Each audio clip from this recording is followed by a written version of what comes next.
All right, good afternoon, ladies and gentlemen. We're starting a couple minutes late. We had some things going on upstairs. I'm sorry for the delay.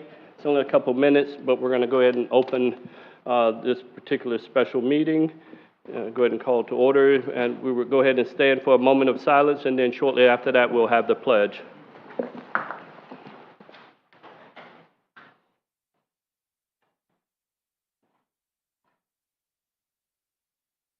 All right, thank you. Please join me in the pledge. I pledge allegiance to the flag of the United States of America and to the republic for which it stands, one nation, under God, indivisible, with liberty and justice for all.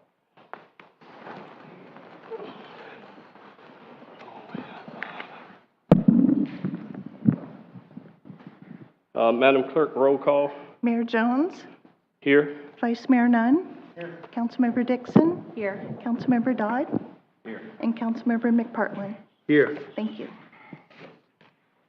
All right, I guess the first thing we're going to start with is discussing the evaluations for the charter officers. First off, I believe that this is the first time this has ever been done like this. We've traditionally done the evaluations, not on the dais here, given them to and rated our employees. This is the first time, to my knowledge, that we've done it this way. And we'll go ahead and start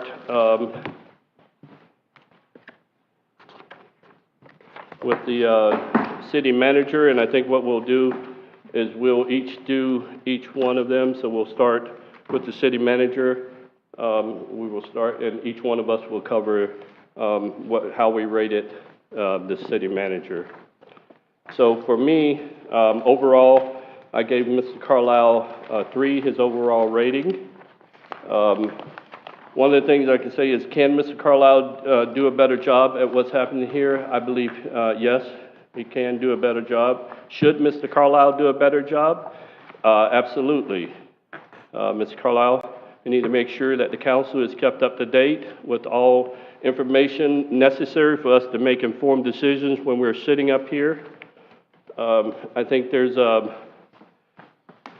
and we've talked about this, need to be able to communicate better with your staff and the council. So I think if you work on that, I think we'll be fine, but I think you need to work on your communication with the staff and the council and make sure that we have all the information that we need in order to make informed decisions. Next, anyone? We're on Mr. Carlisle, so. Do you want to go? Whoever's ready to go next can.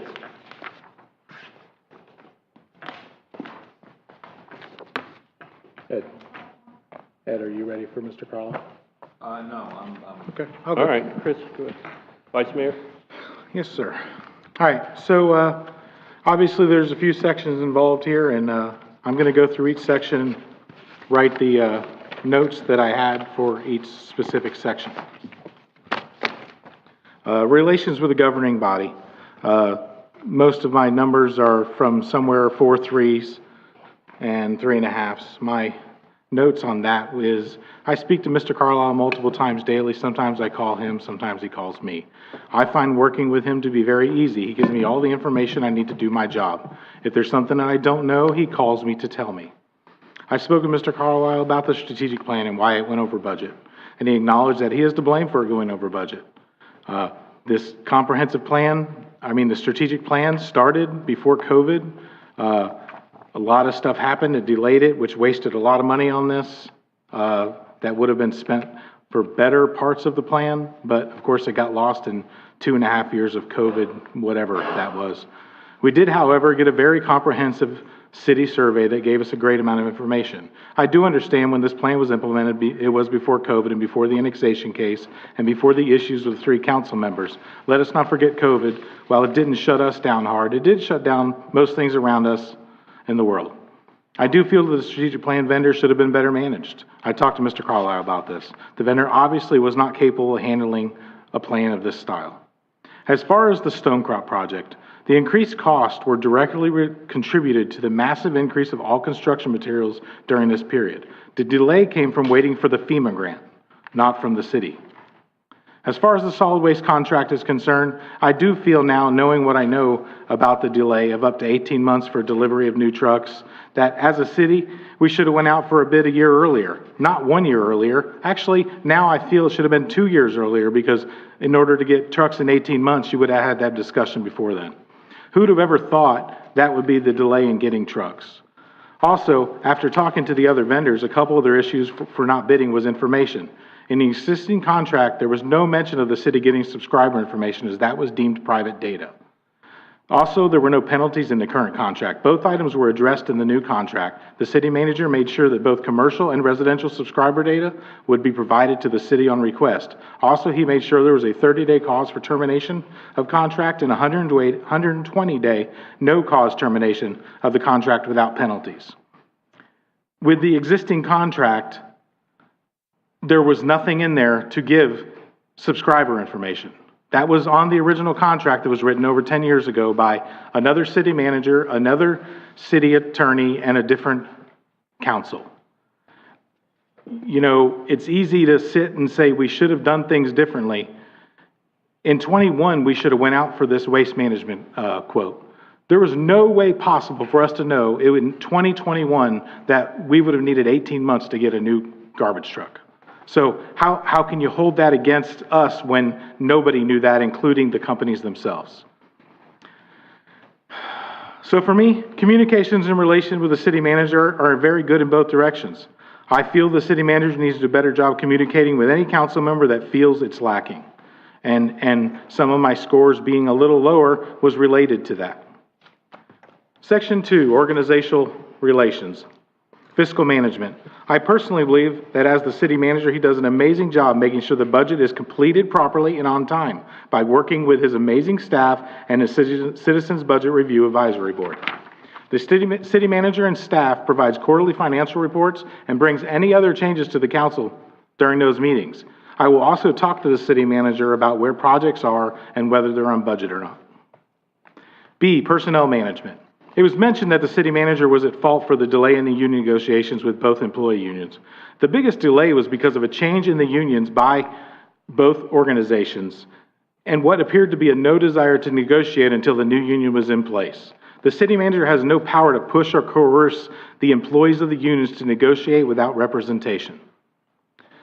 I spoke to all the directors and upper management inside the city about Mr. Carlisle. I spent 2.5 to 3 weeks doing a forensic interview process with each and every one of them. While there were a few issues, almost every one of them said they had a great working relationship with him, that he was always professional and very knowledgeable, and one of the best city managers they have worked for. They almost all said they respected him and his position. During the time pay was an issue, it always brings out the negative. It's when employees feel strongest about their situation and their concerns. Now, due to the city manager's direction and leadership utilizing the pay study, and the pay issue should be mostly resolved. Managing the organization. I once again spoke to all the directors and senior management, and they all felt that the city manager allowed them the freedom and encouraged them to run their departments. None of them felt that he micromanaged them and felt that he was available when needed, either in person or by phone. Some did say that getting an appointment to sit down with him was hard and took a week or so, as he's very busy. As far as the vehicle is concerned, when I first became a council member, I had deep concerns of why this would be allowed. After researching it, I found it was a benefit given to him by a 5-0 vote on a contract by the way of a contract addendum approved by the then existing city council. I also found that in the city manager and the city attorney contracts, a negotiation was only available by way of a request from the respective individuals. The only way it could be changed by the council is if it was terminated for cause or no cause. I personally looked at the bigger picture. Other agencies, cities that don't give a vehicle to charter-type officers give a car allowance. The standard seems to be about $500 a month. So the total over a 3-year period would be about $18,000.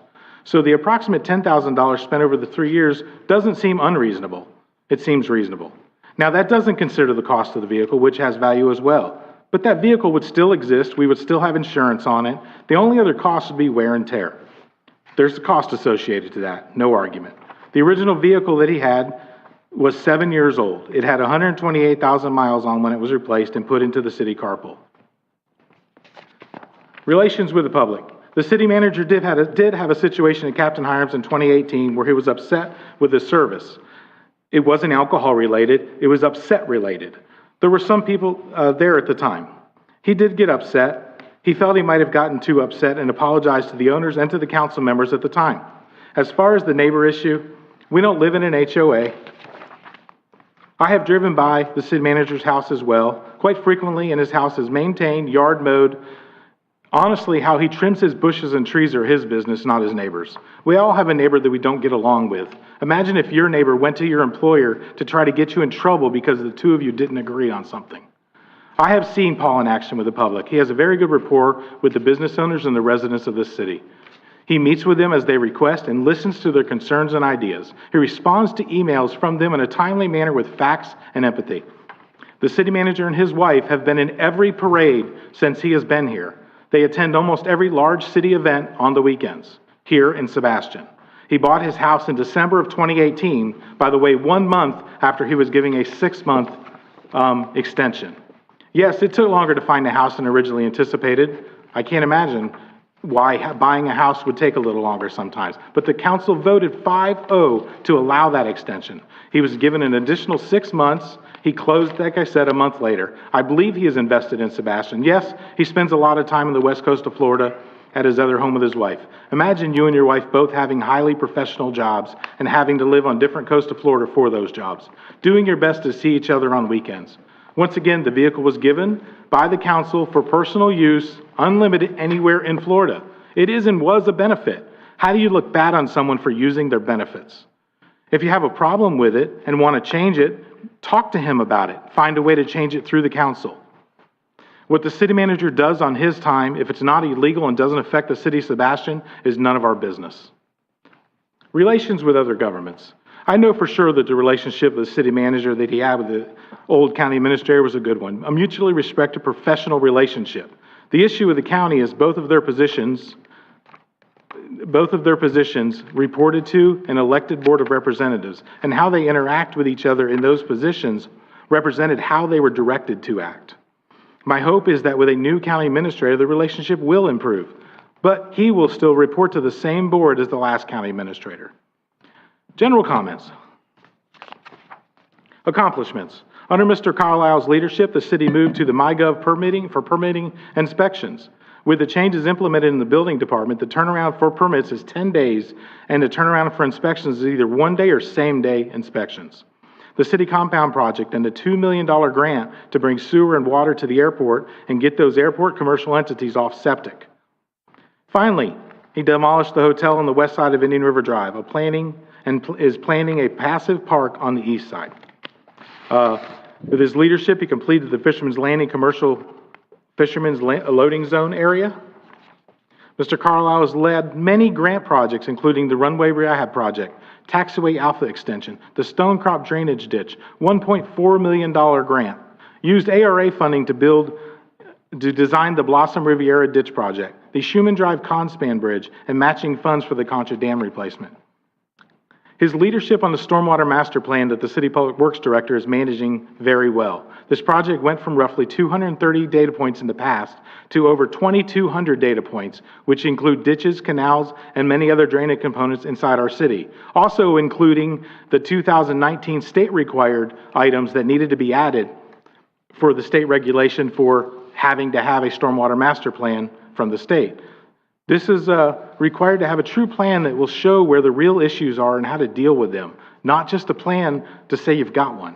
Also, the vendor will help get the city grants to pay for a huge chunk of the work that will need to be done.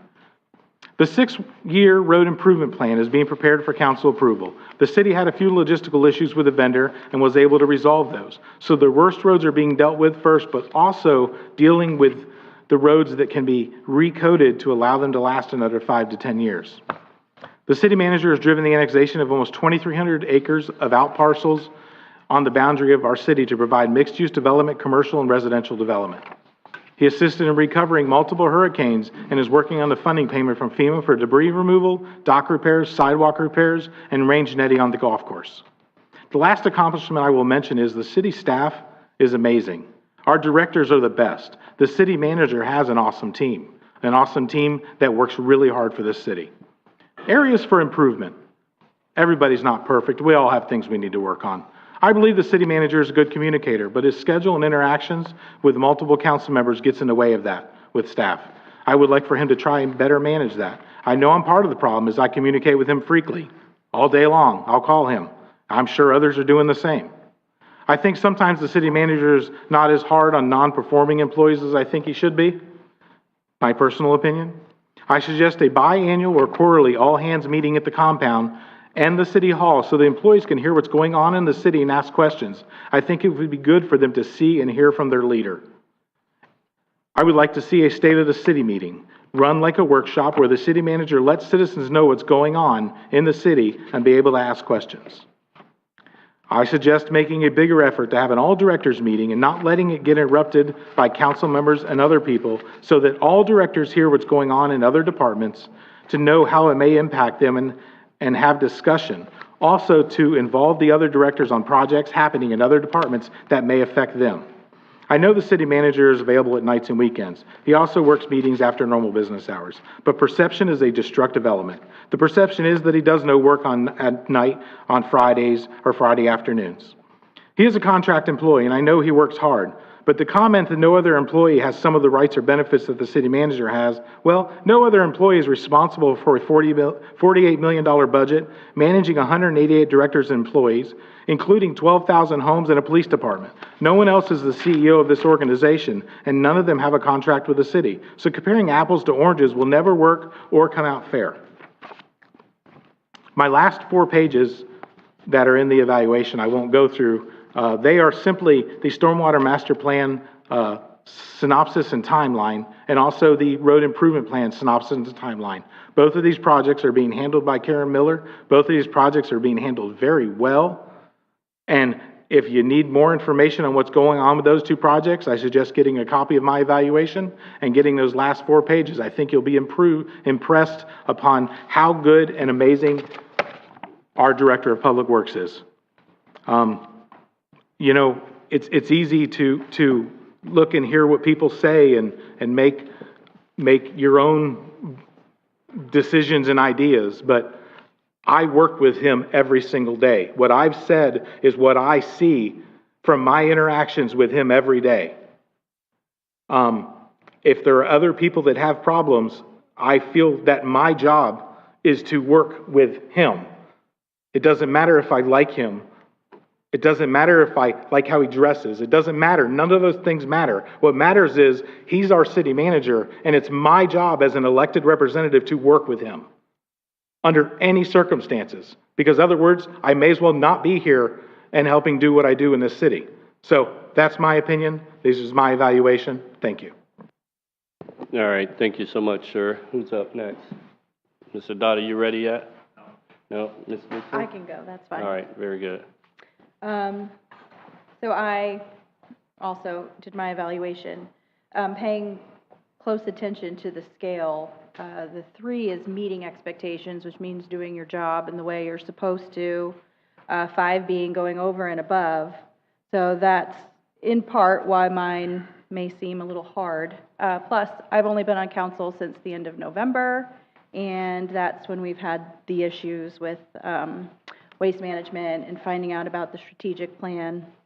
I wrote on my evaluation, for anyone who has read it, I put comp plan. That was my mistake. It's strategic plan. That's what I was referring to. So overall, I gave Mr. Carlisle a rating of a 2.5. And that's just, again, I've only been working with him for a short period of time. I'll just go over my comments for each section that I wrote down. So with relations with the governing body, I just put the ball was dropped with the strategic plan and the waste management contract. I feel Mr. Carlisle needs a better system to track projects and items of importance.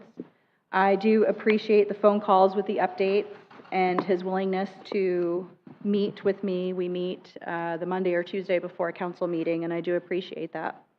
But I feel sometimes he could be a little better prepared for them. He waits for my questions, and sometimes I don't have enough questions, and just having, this is what's going on, I think would be helpful. Under fiscal management, I understand now with Mr. Nunn's statements that the car was agreed upon by previous council for personal use. I would have never voted for that personally, but so in my assumption, I felt it was being an abuse of privilege. And then I have, with the abuse of privilege with our city vehicle provided under his contract with limitations and lack of forethought in regards to the billing costs with the new waste management contract, I was disheartened and concerned about his fiscal management of the city. Again, I've only worked with him a short period of time, and it hasn't been his highlight with his job here. Moving forward to my comments with the relations with the public, I have received citizen comments and complaints about the mishandling of information. Just, someone maybe asking to remain anonymous, and then the name was given to whomever, I guess, asked for it. I think it's always best to, respect someone's request. And however, at various governmental meetings that I have attended, many people have spoken highly of Mr. Carlisle.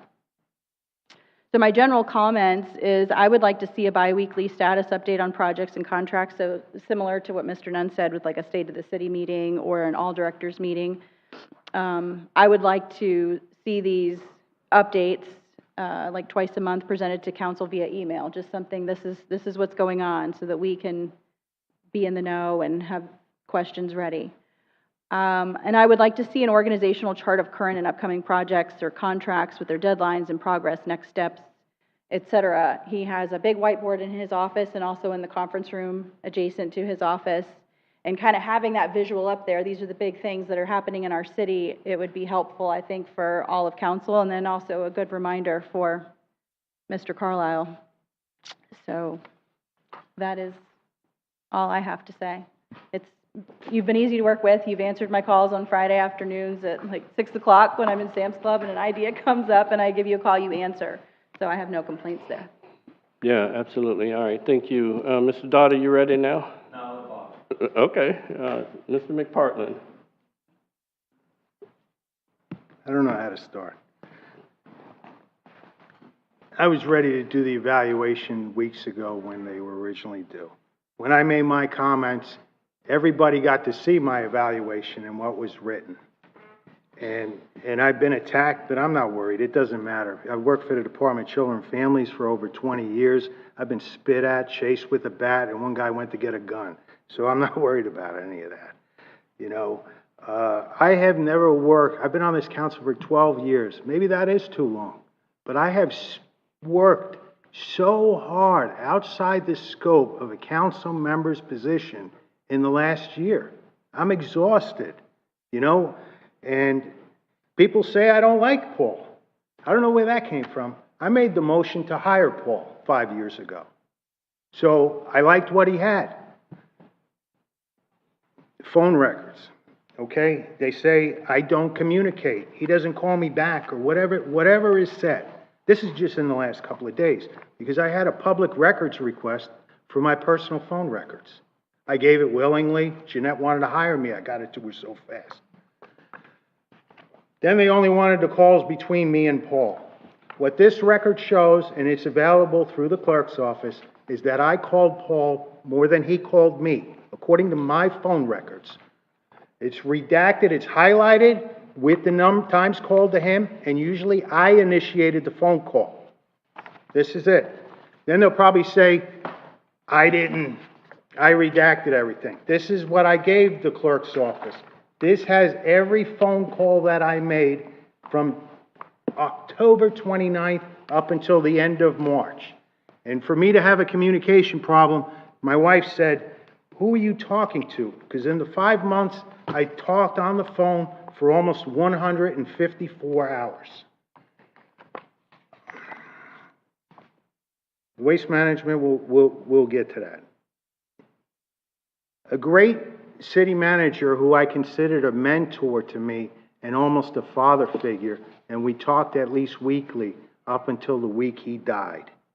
And he told me a city manager's job is to protect the council. I interpreted that to mean that a council member's job is to protect the city and the citizens.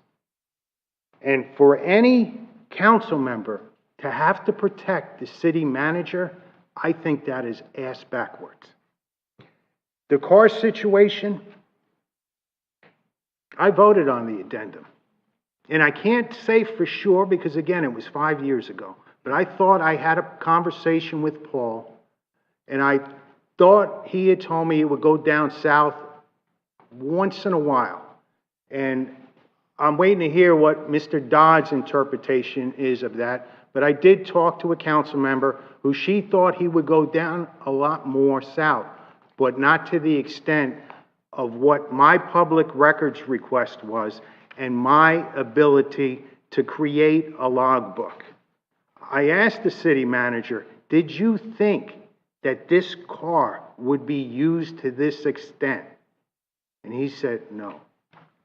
But it is what it is. And Manny wanted a car several years ago, and an assessment was done by the motor pool guy. And he estimated, I think it was, because I couldn't find the record, it would be about between gas, wear and tear, depreciation of the vehicle, that it worked out for Manny, I believe it was $5,200 a year or $5,400 a year. Okay. The city manager vehicle went more than twice the miles of the estimated 12,000 miles a year that the city attorney would use. So the gas was way off. So that estimate to me, because it depreciates faster, it's doing 1 year appreciation to like 2+ years depreciation each year. So I value that contract at being at least over a $10,000 a year filing. I heard about the averages for I don't know where the $500 figure came, but the brand new county commissioner who was hired $4,200 a year, which works out to $350 a month. He covers the entire county, okay? He goes way out almost to Yeehaw Junction, and he goes way down to South Vero, the Fort Pierce line, all the way up US 1 to Brevard County. That's a lot of area to cover, okay? I was told some things about, the car and this, I got meetings in Okeechobee, I got meetings in Martin County. I have a state vehicle, and they allow me to take my state vehicle home because it's used for business purposes. Sometimes you'll see it out there because I just came from work to make the meeting. And I average between 1,000 and 1,300 miles a month. I cover 4 counties. That's Indian River, St. Lucie, Martin, and Okeechobee counties. And I asked, do you think you go to more meetings than I do? And the answer was, of course, no. So what I'm saying is, I'm adding this stuff up. And again, I did vote for the addendum. And I played back the meeting. And Ms. Kinchin pulled the item to talk about it. And I don't know if anybody watched the meeting, but watch the meeting. She pulled the item, and the problem was he had not gotten the house in time. And she said she wanted to make sure, was he trying to get out of the house? And again, there was no mention made of the car. So I'm waiting to hear what Mr. Dodd has to say on the car situation, because I don't think he thought it was going to be the amount that it was going to be. All right, I did that. Also, today,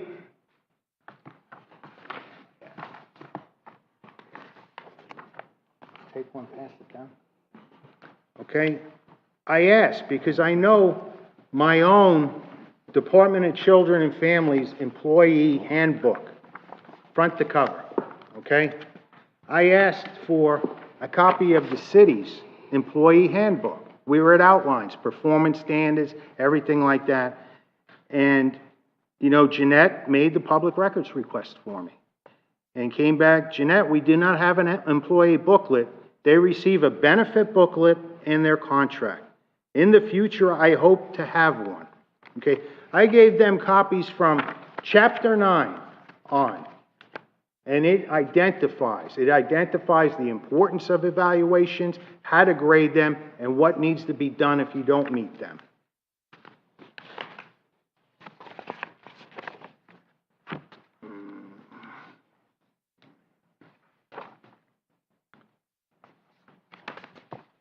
It's hard trying to keep stuff straight when it just keeps going. Okay, my city manager evaluation, you can check all the sections, you can read it out. My evaluation, at best, works out to a 1.5. My comment section, I read them before. I feel I have to read them again. And again, bear in mind that I was an investigator for over 14 years. And I've been in management, and I study cases, I prepare legal documents. Just bear that in mind. The evaluation form consists of 4 sections with questions related to each topic area, which are to be rated on a scale from 1 to 5.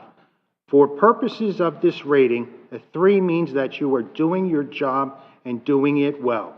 4s and 5s are exceeding expectations and should be followed with comments, examples of events that led to such a higher rating. On the flip side, a rating of 1 or 2 should detail comments, examples where performance did not meet expectations. Having been in management with the military and state government for 30 years, I place an enormous value in rating performance. And just for benefit of everybody, my evaluation was basically just spent on the previous 3 meetings. There was a resident who emailed all the council, and she looked at hers based over 3 years of budget cycles. Section 1 of the evaluation pertains to relations with the governing body. I cannot speak for the rest of the council, only for myself. This has to do with Mr. Carlisle providing information to the board. I do not believe that it is done in a timely manner, and he is not very forthcoming with information. I believe he holds items very close to the vest and does not let us know until it's too late, and he is forced to reveal it. At the February 22nd council meeting, it was not brought to our attention that the strategic plan that was in the making for 4 years was not actually a strategic plan, and that we were way over budget. The city spent $73,000 for nothing. The city manager was aware of this and failed to advise the council of his failure to manage this project as he had outlined its importance to a previous council in 2019 when the taxpayer money was authorized. At the March 8th council meeting, the Stone Crop project was brought to our attention that it was well over $400,000 over budget. The city's 10-year trash contract with Waste Management is expiring, and my belief is that it was brought to the council at the last possible minute.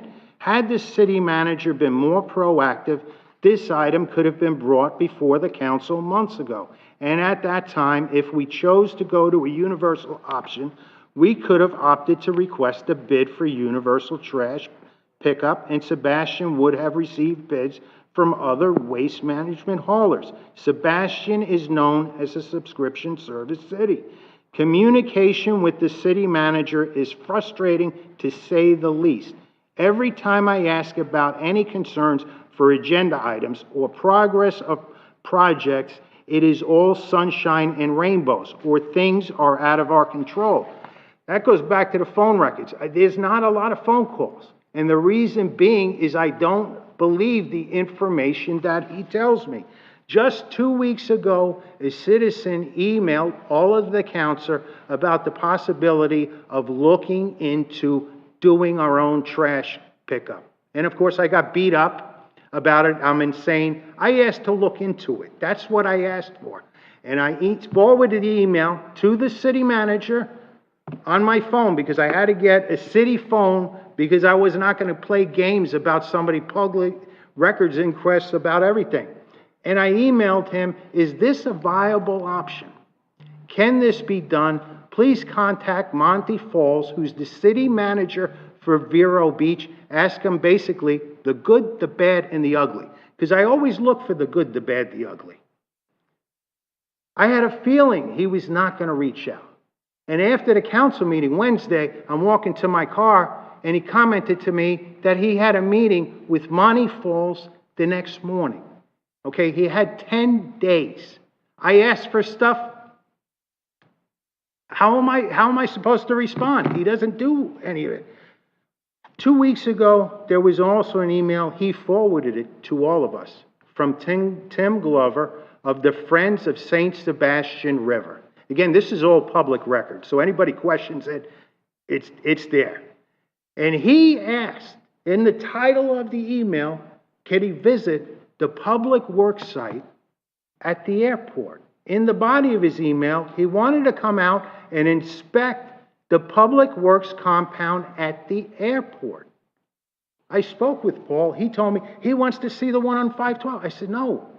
He wants to see the public works compound at the airport. And he said, okay, that's no problem. He said, I'll get to him and we'll work it out. I emailed Tim today. He said that he did contact him and apologize, but that was all he heard. I don't know if he passed it off to Karen, but he's working with Karen to get out there next week. Okay? He either he didn't read the full email or he just missed it. I do not know. But he had the facts wrong. This is an organization we have had a contentious relationship with. Okay? That's somebody, if they ask something that is not unreasonable, to me, you should meet that request. So that goes back to the communication. This is still ongoing after I read my evaluation. So I don't believe things are going to change. Section 2 relates to organizational relations and is broken into 3 parts. Fiscal management. I believe the budget is developed and prepared in a timely manner. However, I think this is more a result of the Chief Financial Officer, Ken Kilgore, who runs the process like a well-oiled machine and working in conjunction with the Citizens Budget Review Committee than the city manager. I believe the Citizen Budget Review Committee, I don't recall seeing Paul at the table. It's Ken and the board. As far as controlling operational and capital costs, I believe the city manager is failing and previously referenced the strategic plan, which was not a strategic plan, taking almost 4 years and having zero to show for 73 grand. Providing the council with timely and sufficient reports as they relate to the city's financial status is another shortcoming. Next month will mark 2 years since the city agreed to spend over $700,000 for a stormwater master plan. To the best of my knowledge, the city has received a partial draft, which is going back and forth with our city engineer. Again, this is 2 years for a $700,000 plus project, which initially was thought to take no more than 17 months. And this council has still seen nothing. My concern is the city manager is not driving these projects. He is supposed to have his eye on the ball and keep us up to date on progress and concerns.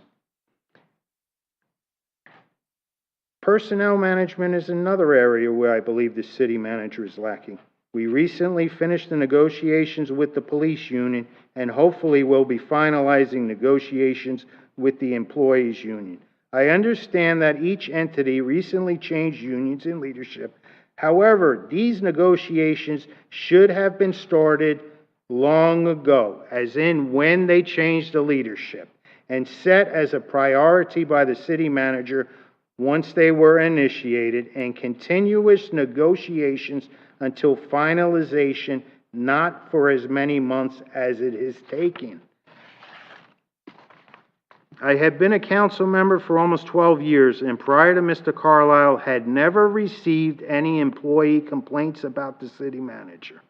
I have received well over a dozen employee complaints, and none of them are willing to put their name to a complaint for fear of retribution from this city manager. You know, when I sat with he said, no, give me names. No, I'm not revealing anything. And it goes back to, it was mentioned about the neighbor, but people forget that the neighbor also emailed the entire council about, I think he called code enforcement, I don't know whether he did, but Paul made a sign I can't remember the exact words, but the last part was, "It's only going to get worse from here. Neighbor or neighbor, it's only going to get worse from here." I thought originally that Paul went down to the sign yard, made the sign and did it, and woke up the next day and said no. He told me it was even worse. He ordered the sign from signs.com. You have to go on your phone, on your computer, order the sign. You think it's a good idea. Might take a couple days to get to your house. You still think it's a good idea. You open up the box, the sign's in there with the metal stand. You put it together. You think it's still a great idea. Then you take this sign and you do like a claymore mine, which is in the Army, and you plant it with this face towards enemy, and this part is safe when you're behind it. And you still thought it was a good idea. The neighbor took a picture of the sign. I don't know what more to say about that. This is the city manager. This is even one of your employees. That's conduct unbecoming. Managing the organization. Another area the city manager is failing. Every manager has their own management style, and what works for one may not work for others. Having watched Paul over the years, he tends to have an autocratic style with a tendency to micromanage. This style can work, but one needs to be present and fully engaged. I am surprised that any work in the city of Sebastian is accomplished on Fridays. I like to stop into City Hall on Fridays, and I believe I have caught the city manager there once. It's an open secret that the city manager heads down south or to the West Coast no later than Friday afternoon and sometimes Thursday evening.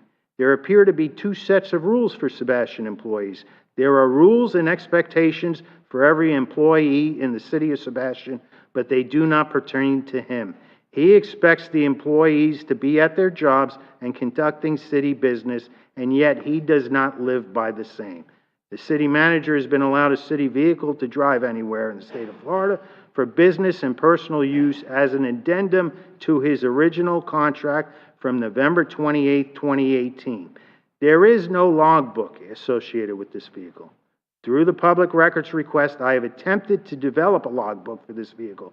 For the years 2020, 2021, and 2022, the city spent over $9,400 in gas for this vehicle, almost $300 for SunPass, and the vehicle has traveled 78,000 miles. According to the recreated logbook, I have it here somewhere in my pile. Sebastian pays on approximately 75% of the weekends over the last 3 years, plus 2 months. Sebastian pays for Mr. Carlisle to travel to his other homes, and itemized gas receipts support this. Shortly after the city manager started, it came to his attention that a longtime city employee filled up his personal vehicle at the city compound, and he had to let him go. The city manager relayed the situation to me, and I 100% supported these actions. I voted for the addendum to Mr. Carlisle's employee contract, which changed vehicle personal use from 25 miles from Sebastian to anywhere within the state. I never could have imagined it turned into this. What has happened is not illegal, just highly suspect. No other city employee is afforded this benefit. Relationships with the public. I don't even know where to begin with this one. When the city manager first assumed the position, there was an incident down at Captain Hiram's. The city manager called me to apologize, stated that his actions were inappropriate, and it would never happen again. I left it at that. I'm not going to go further. I believe he probably called Mr. Dodd because he was on the council at the time, and I would like to hear if he says that's accurate or he doesn't remember or no. And I'd be happy because I respect Mr. Dodd very much. A couple of years later, I talked about the neighbor coming to the city council meeting, stating what he said, and I went by the house, and it was just like the guy said, and I went over the email situation that came a couple of months ago, and I fully expected the man to come to the council again on the public comments, but I think he was afraid to come for fear of retribution. You know, citizens who've come to me, they requested their names not be made public for fear of retribution and the belief that the city council is part of the good old boy network and nothing will happen. Relations with other governments. One would think that after 5 years on the job, this city manager would have a much better relationship with the county. I know there are difficulties and differences of opinion between the city and county for many issues. However, I feel that Paul should have placed more of a priority on this and more of a presence at county commission and MPO meetings. The 2 annexation processes are an example of this. Paul was only at one of the 2 of the county commission meetings when it was discussed on their agenda. And the county had multiple staff present whenever the annexation was discussed on our agenda. Anybody can show up on someone else's turf during pleasant times. It's when it is difficult or contentious times when a leader really makes their mark. Sebastian requires the city manager to reside in the city of Sebastian. Why is that? I believe it's to make them be invested in our Sebastian, to drive around like the rest of the citizens, see what's working and what's not working. Mr. Carlisle owns a residence in the city of Sebastian, yet he does not truly live here, and that he is not vested in the city of Sebastian, which I believe is indicative of his performance or lack thereof. I view this city council as equivalent to the Joint Chiefs of Staff, with Mayor Jones acting as the Marine Commandant.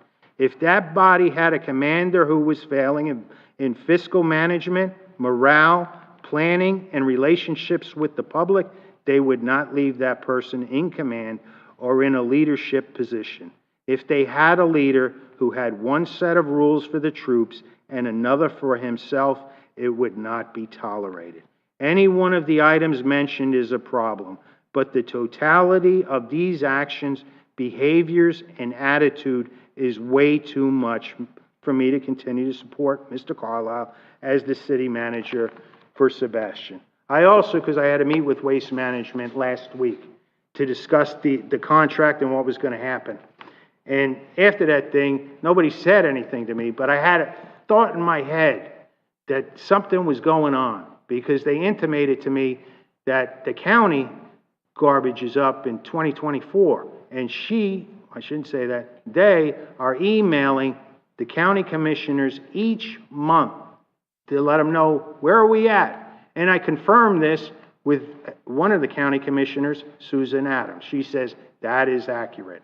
So I requested emails between Deb Perez and Paul Carlisle going back the last 2 years. She reached out to him February 14th, 2022, and said, hey, we're coming up for garbage, blah, blah, blah.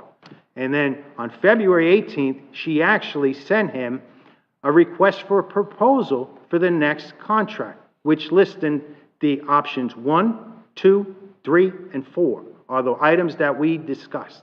So that was over 1 year ago.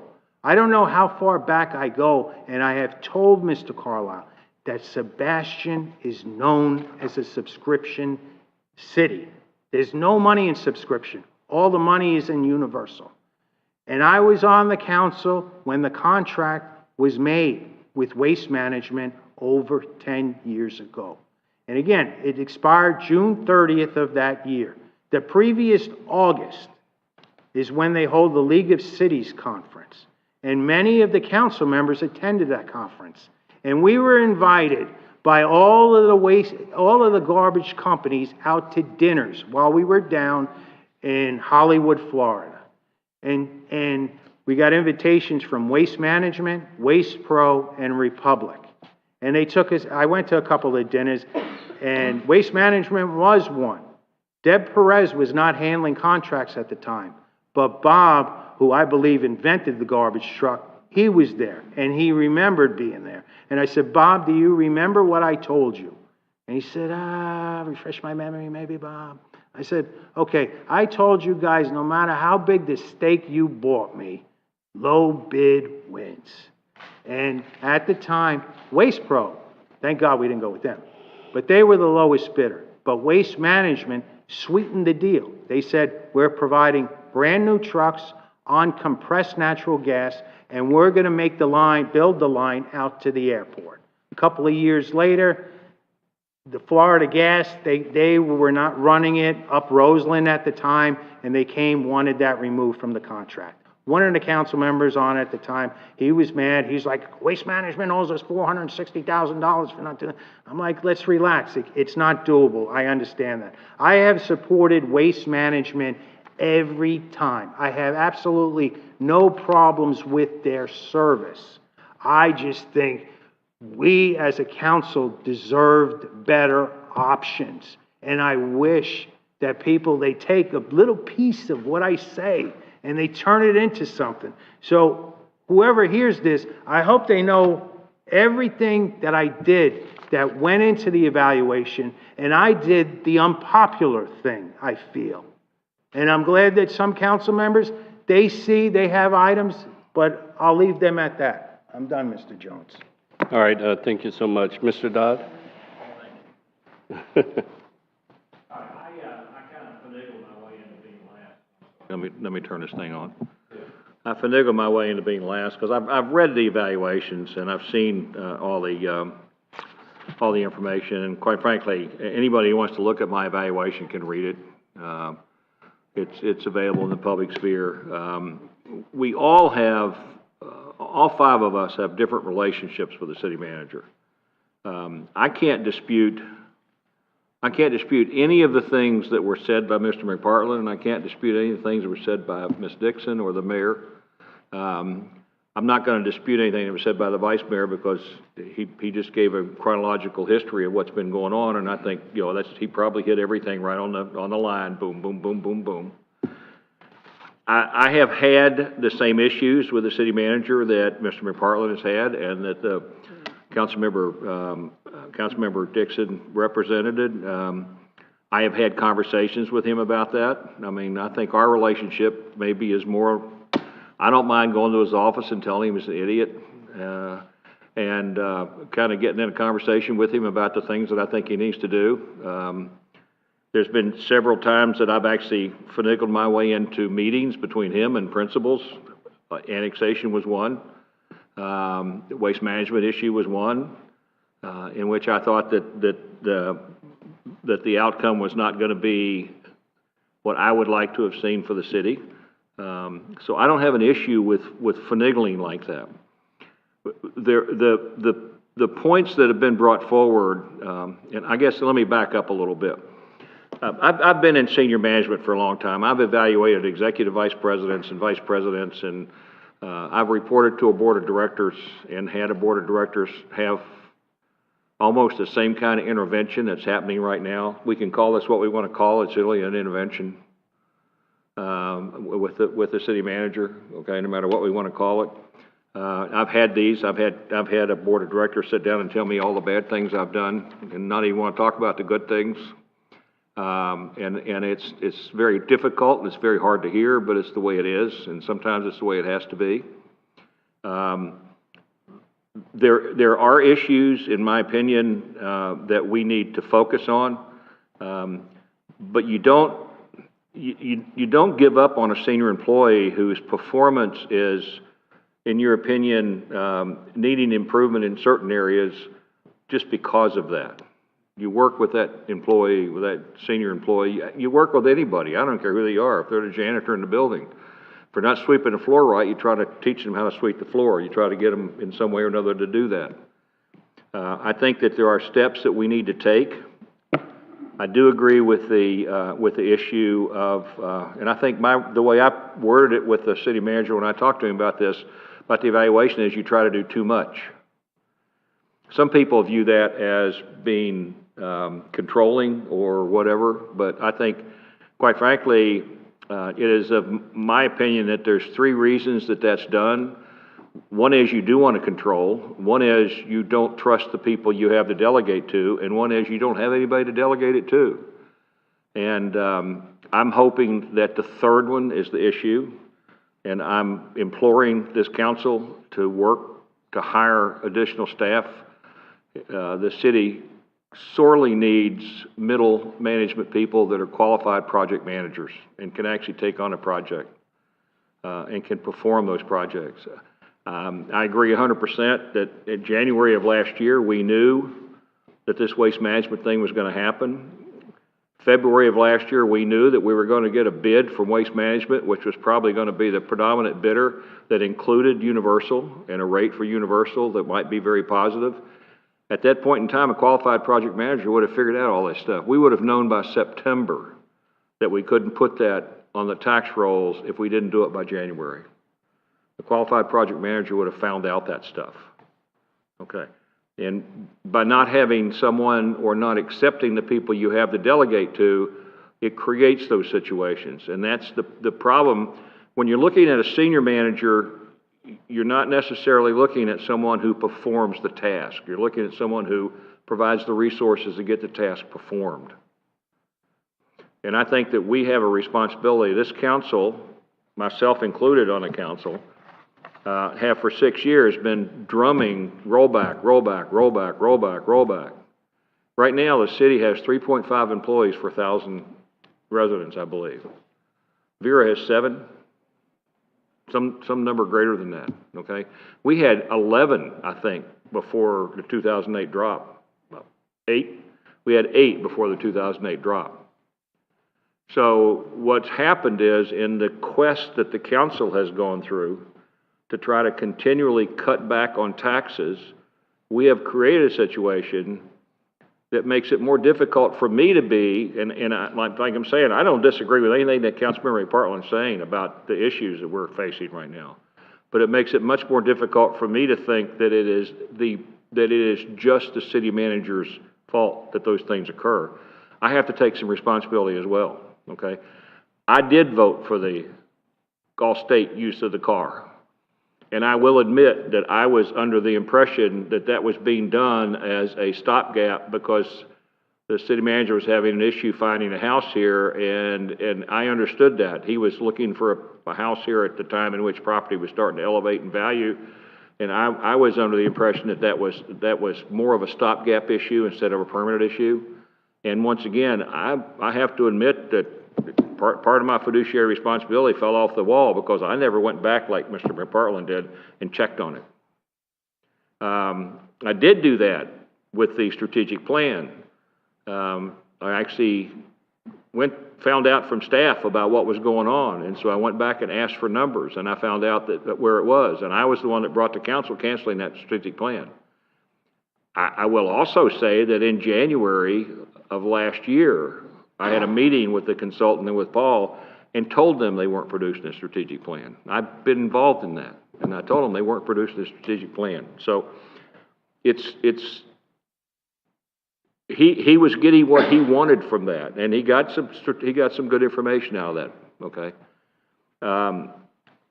I think that what we need to do is that we need to establish, the council needs to establish a quarterly review process. We need to get, we get right now from the chief financial officer a quarterly financial report every quarter. We need to see on that quarterly boundary the city's complete project schedule and timelines. We need to talk about any project that is behind schedule or over budget and what are the actions that are going to be taken to get it on schedule and within budget. And we need to do that as a group, and we need to do that as part of that quarterly report. And I think that begins the process of the oversight that we need to do, because we do need to do more oversight in this regard. I'm not prepared to think that it's the best thing for the city to take any punitive action against the city manager. It's not the best thing for the city to do that. The best thing for this city is for the council to take on their responsibility on trying to make sure that their employee, who is actually our senior most manager in the city, has the resource to do the things that we would like to see him do, and to set forth a process by which we monitor that those things are being done, and that we evaluate that when we go through with that. The goals that I think that the city charter officers should have for evaluation purposes is our strategic plan. We haven't done it yet. I'm hoping we do it quickly. I had a side conversation with Tom Lehman, the executive director of the Treasure Coast Regional Planning Council, and Paul's talked to him once about this thing. My comment at the time was, if you guys can't do it in a timely manner, give us the name of somebody who can. We don't need to wait a year to do a strategic plan. We don't need to wait to do that. So hopefully we can either get them to do it quicker or get the name of somebody qualified to do that. The goals, I notice in our agenda tonight, we have a worksheet to put together goals. The strategic plan is the goal. I mean, as a senior manager, as a CEO of an organization, your objective is to accomplish the strategic plan. That's what your board of directors establishes with the citizenry that they want you to do. And then you create tasks and you create objectives behind that, and then it's up to your staff to execute that, and it's up to you to monitor that they're executing that.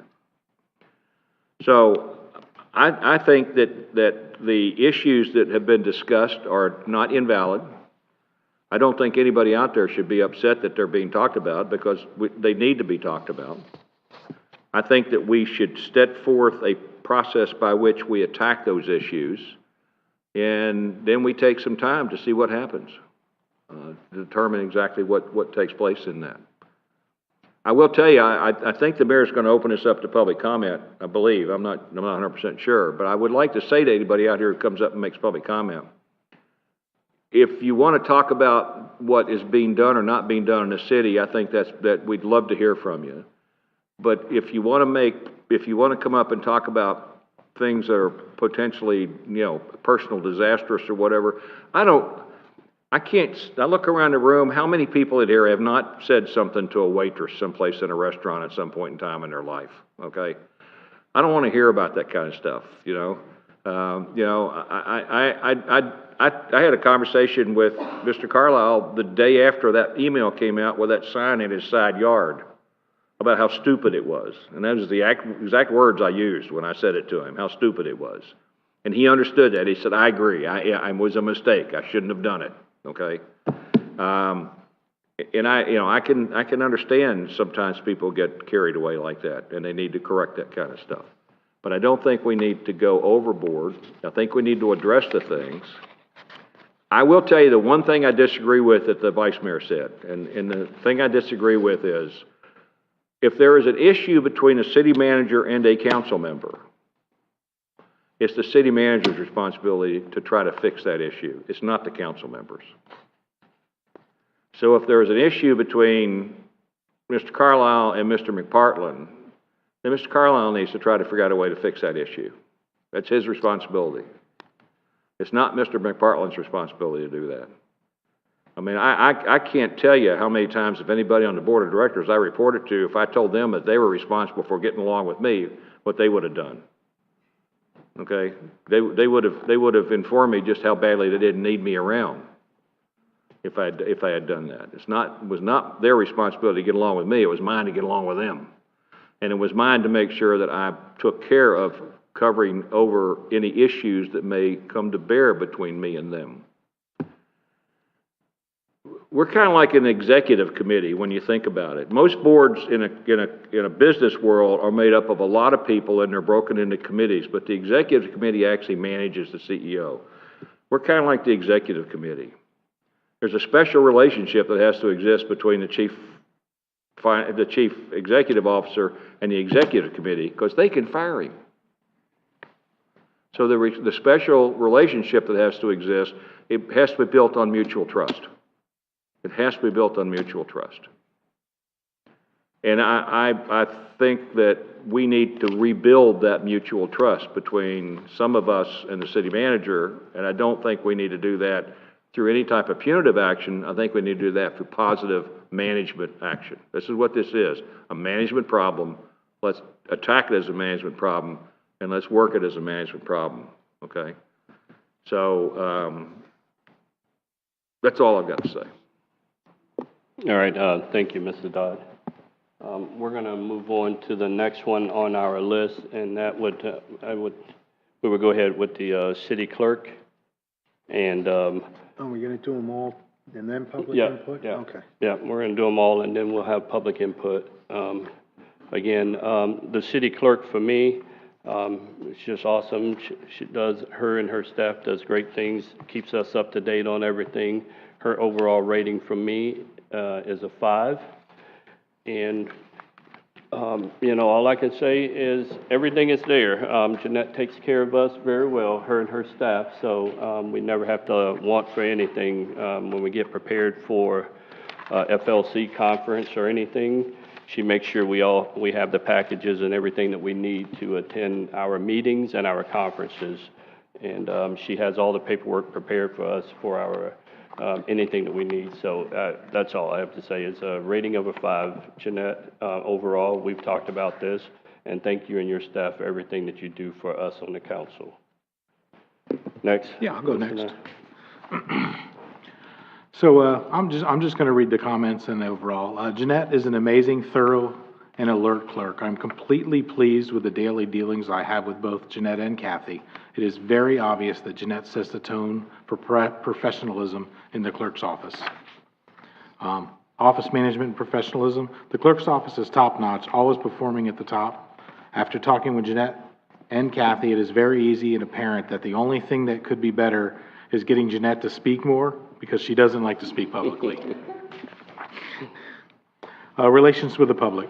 Jeanette and Kathy run a great clerk's office. I've been told many times by citizens and employees how pleasant it is to go into their office on business and with public records requests. They work on them as soon as possible to get the information to the requester quickly.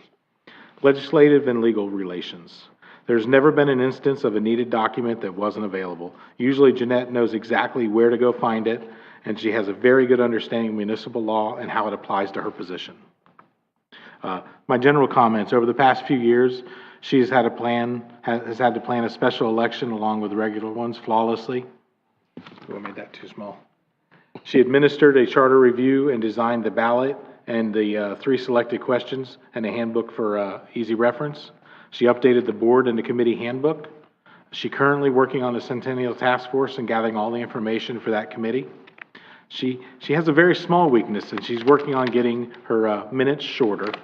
But the biggest weakness that I found Jeanette has is she's not aware of how valuable to the city she really is.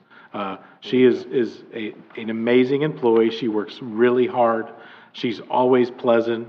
Even when she's frustrated, she's pleasant and easy to get along with, and always, always, always has us taken care of. And I want to say thank you. Your overall rating of a 5 from me. Thank you. Thank you. Ms. Dixon. I think it's going to be the same up here from all of us. She's just fantastic. She always has a smile on her face. I'll walk in and I'll see she has everything laid out for the mayor to sign something when he comes in later that day. She's just so organized and friendly. I'll go over my comments. It's just all redundant because you're wonderful. Our city clerk always does her job with a smile. She also demonstrates professionalism and a sincere level of care for our city staff and council.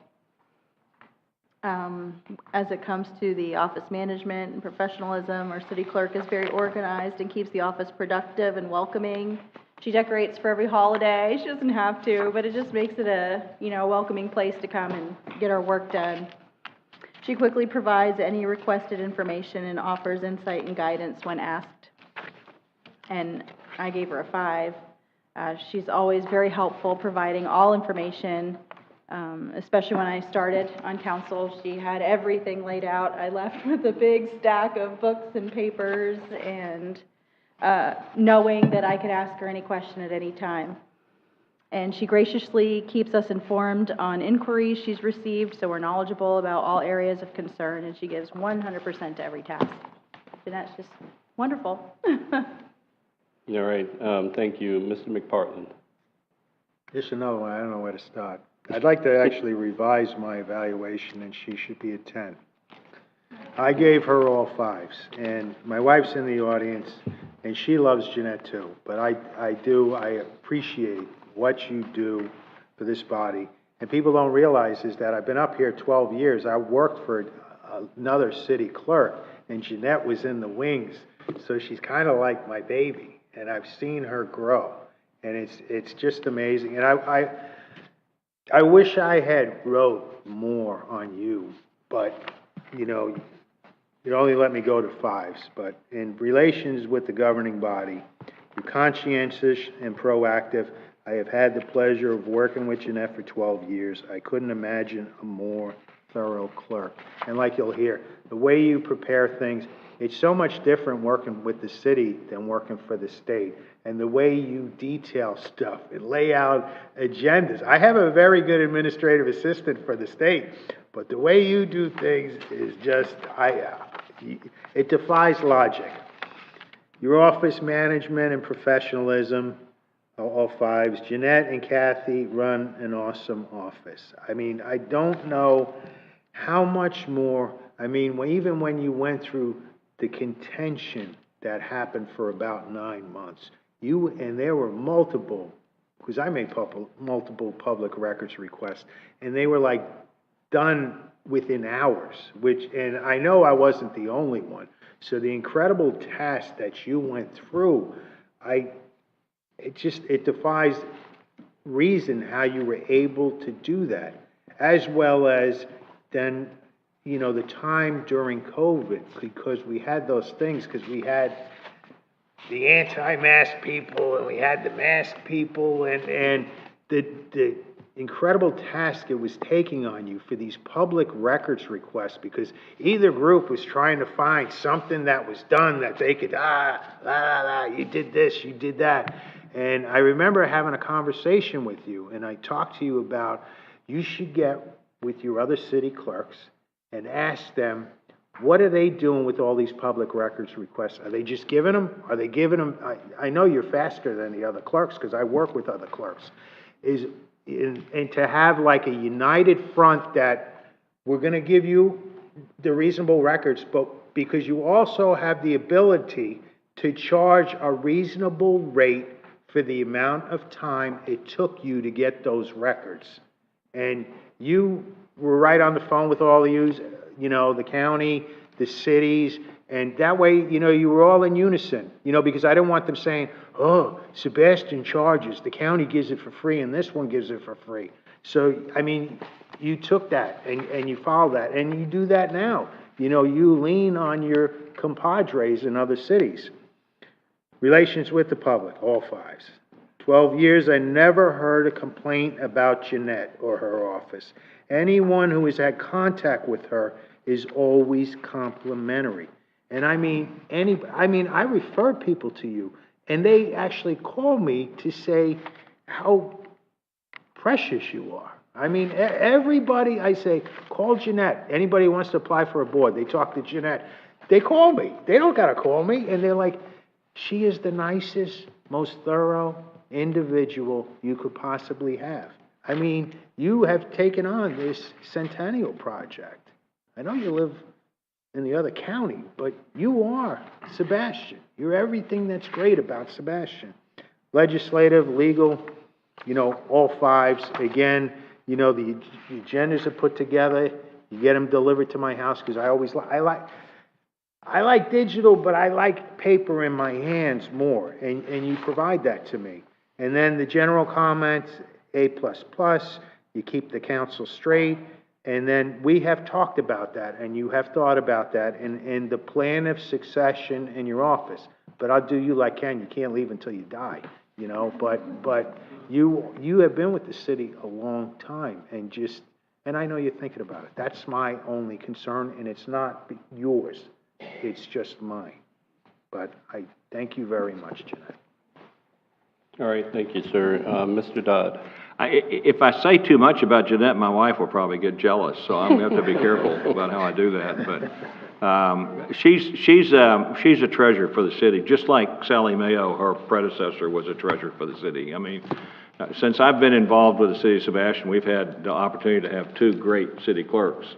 And I know that this year, Jeanette's going to have to come forward and ask us for some money so she can try to help find the 3rd great city clerk for us to have, because the 2 people in that office that know what's going on are both getting to the age where they're thinking seriously about trying to do something other than work. And So we need to facilitate that as part of the budget process this year to assist her in doing that. But she does a fantastic job. No one can complain. The benchmark in my mind is the fact that during 2019, she actually got along with Mr. Gilliams. And she worked well to keep... Point of order. Excuse me. She always got along with Mr. Gilliam. She always got along with Mr. Gilliams, but during 2019, she was the only one. Don't start that point of order stuff over here. All right. So I think we're very lucky to have her, and we're very lucky to have Kathy.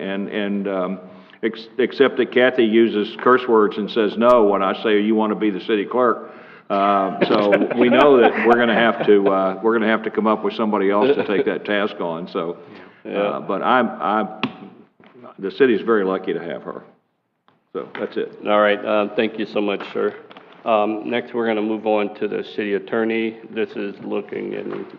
Mr. Mayor, the city attorney is no longer an employee and was not an employee at the point in time when it's done. Do we really need to go through these evaluations on him? Well, no, we should. If that's up to a consensus from the council, if we have a consensus. They're already public record. Yeah, they're public record. Anybody wants them can get them, right?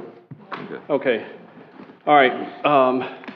Now we're going to have public input on this, and before we call the first person I'm going to call up, but I just want to make sure, Mr. Dodd alluded to it earlier, we don't want personal attacks or anything. If there's something that you all think that we can do to make things better or whatever, then let us know that. But I do have one, Carolyn Anderson.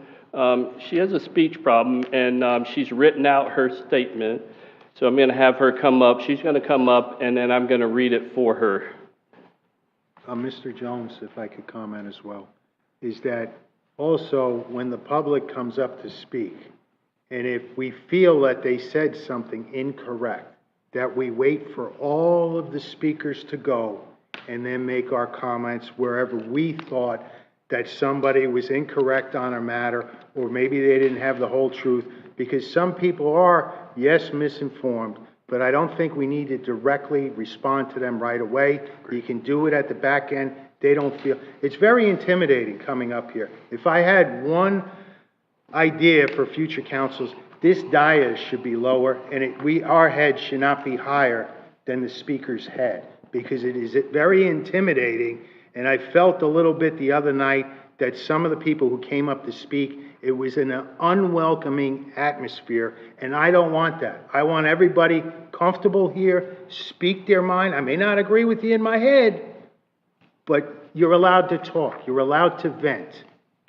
Thank you. Yes, all right, I agree with that. So first we're going to start. I'm sorry for making you stand extra time, Carolyn. Good evening, council. My name is Carolyn Sartan Anderson of Sebastian. I come before you this evening to discuss the evaluation process, as well as where I feel we are in the process of evaluating the charter officers, especially the city manager. In my profession of special education, like you, part of my job description was having to write many evaluations of colleagues who I work closely with, share my evaluations one-to-one. Those evaluations were stringent, mandated legally, such as yours. We were given training in the program, of course, as part of my University of Virginia administrative degree. That was an essential component. When I moved here in 2004, I perceived the evaluation of the charter officers as being very lax, as it was a family at a city hall. After serving on 2 charter review committees, I learned that the evaluation process is as important as knowledge, compliance of the Sunshine Law, perhaps even more so, as it directly impacts the governing process of our city. I suggest that in the future, the council may want to consider a formalized training process for new council members who may not have experience in writing evaluations. The key to writing an honest evaluation of a colleague, friend, or in the case of the city manager, who many of the city residents perceive several of you to be cozy with, is total objectivity. If you are not able to write a total objective, totally honest totally realistic, totally factual based, without any minimizing of concerns, evaluation, then you need to consider recusing yourself from the process and resign. As the public will see through your veiled attempt to whitewash our current situation regarding valid issue concerns surrounding the city manager, Councilmember McPartland, who has written many evaluations in his professional career, set the bar high at the last council meeting on March 22nd. He provided full transparency to the residents by reading his factual evaluation of the charter officers aloud. I request that the mayor, remaining 3 council members, also in the spirit of full transparency, read their evaluations aloud, and we covered our evaluations. Once all evaluations have been read, discussion should ensure considering all issues. If you plan on a corrective action plan for the city manager, who is going to be responsible for the daily management of the highest ranked charter officer? You really need to consider that if we have to manage the manager, why do we need him at all? Past performance is indicative of future results. I believe that the city of Sebastian deserves better, and the time is now. Council members, the city council in 2018 hired Mr. Carlisle in good faith, entrusting him to not only highly perform his contractual duties, become a part of our community, carry himself in public to uphold the decorum of his charter office, and most importantly, set an example for city employees and foster positivity and fairness. Mr. Carlisle has not fulfilled that, in my opinion. A year after Mr. Carlisle was hired, 2018, late 2019, early 2020, prior to the pandemic, I was made aware of low morale, frustration of employees within City Hall. Those employees have persevered despite the city manager's actions, behavior, attitudes, because of their love of the city of Sebastian. They are to be commended. And I'll go ahead and read the last part since we're here. My recommendation is a no vote of confidence for the council on behalf of the residents of the city of Sebastian. Sincerely, Carolyn Sartan Anderson. Thank you. Thank you, Carolyn. All right, is there anyone else from the public who would like to speak on this? Please come forward and give your name.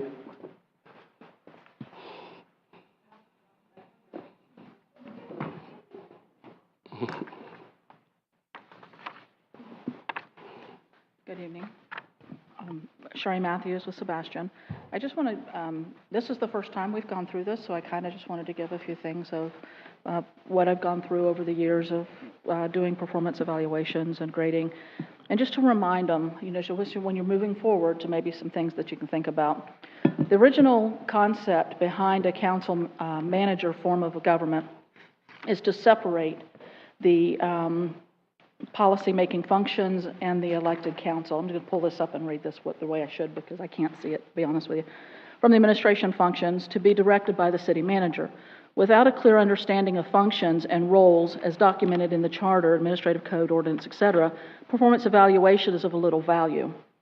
The combination essay and scale grade evaluations that you've chosen is a simple and effective way to perform an evaluation. However, this style of evaluation becomes weak when there are no comments, or the comments are vague, unspecific, or contradictory to the grade. The hardest part of evaluating is remaining objective and not subjective, or to make it appear as though we're attending an awards ceremony. It is important to stick to the developed criteria. To collecting accurate information according to the criteria is more difficult for a council than an ordinary subordinate because you are not in their day-to-day operation. You don't follow them day to day. You expect them to do their business, so it makes it hard. Some of the things that happened that have gone on that I had concerns, we've kind of gone through the process, and just maybe suggestions. I saw that they noticed that the date on the evaluation was February 24th. The 3 or 4 out of the 5 evaluations were completed in March, 1 in April, and 1 amended in April. What happens is that leads to an evaluation being done as just prior to the evaluation, which means that you're only giving them maybe a few months, a couple of weeks, instead of a performance cycle, which is typically a year. So, you know, on behalf of both ends, both parts, are we doing justice on what you've presented? we're giving him credit where maybe credit needs to be, or whatever's going on there. Just food for thought on that. A typical evaluation, like I said, is a year. It's also important to list specific examples because, again, you want to remain objective. The I feels, the I believes, all of that is irrelevant because it is not a personal diary document. It is an evaluation of an employee and what they're doing and how they're servicing you. The city manager, the charter officers work for you. You do not work for them. So the personal. And the other thing that I'm going to say is I asked about this, and maybe Councilmember Dodd will know the answer for how other cities do this. I don't know. I find it kind of odd that we sat tonight and listened to all 5 of you and separately read your evaluations. And that I honestly thought that it would be composed, that you would compose one final document and present that document based on each of your evaluations. Now, that does not mean that because it's one document, that each person gets to change or reduce their feelings or anything, or the documentation that goes in it. But what it does do is it allows that each member has to be comfortable with it. You do still get to speak. You do still have your opinions, your reasoning, and your levels in there. But it gives an overall view. And I think if you were to do something like that, you would have seen that in this combination essay scale grade evaluation, that there are in several of your evaluations where it meets expectation. However, the comment that is made does not meet expectation. So he's been graded for something that met and that you were okay with. However, the comment made or written does not meet that expectation. It is a substandard documentation. It's also appropriate for each member to council to independently pass judgment on the charter officer without consensus of the entire. It's not appropriate. I'm sorry if I didn't say that. It is not appropriate for each council member. I don't believe to independently pass judgment on a charter officer without consensus of the entire council, because we do need to remember that the council has authority and the charter officer receives direction only when the council acts as a body. Just food for thought for the next time, because I think that if had this been compiled, you would have seen a different outcome as each one of you displayed tonight. I am going to end this tonight with one of the things that I live by, and that is, you're going to hear a lot of things. I'm sure social media is blowing up, but one of the things is integrity, and that is doing the right thing even when no one's watching. Thanks for your time. All right, thank you so much. Next. Yes, ma'am, come on up.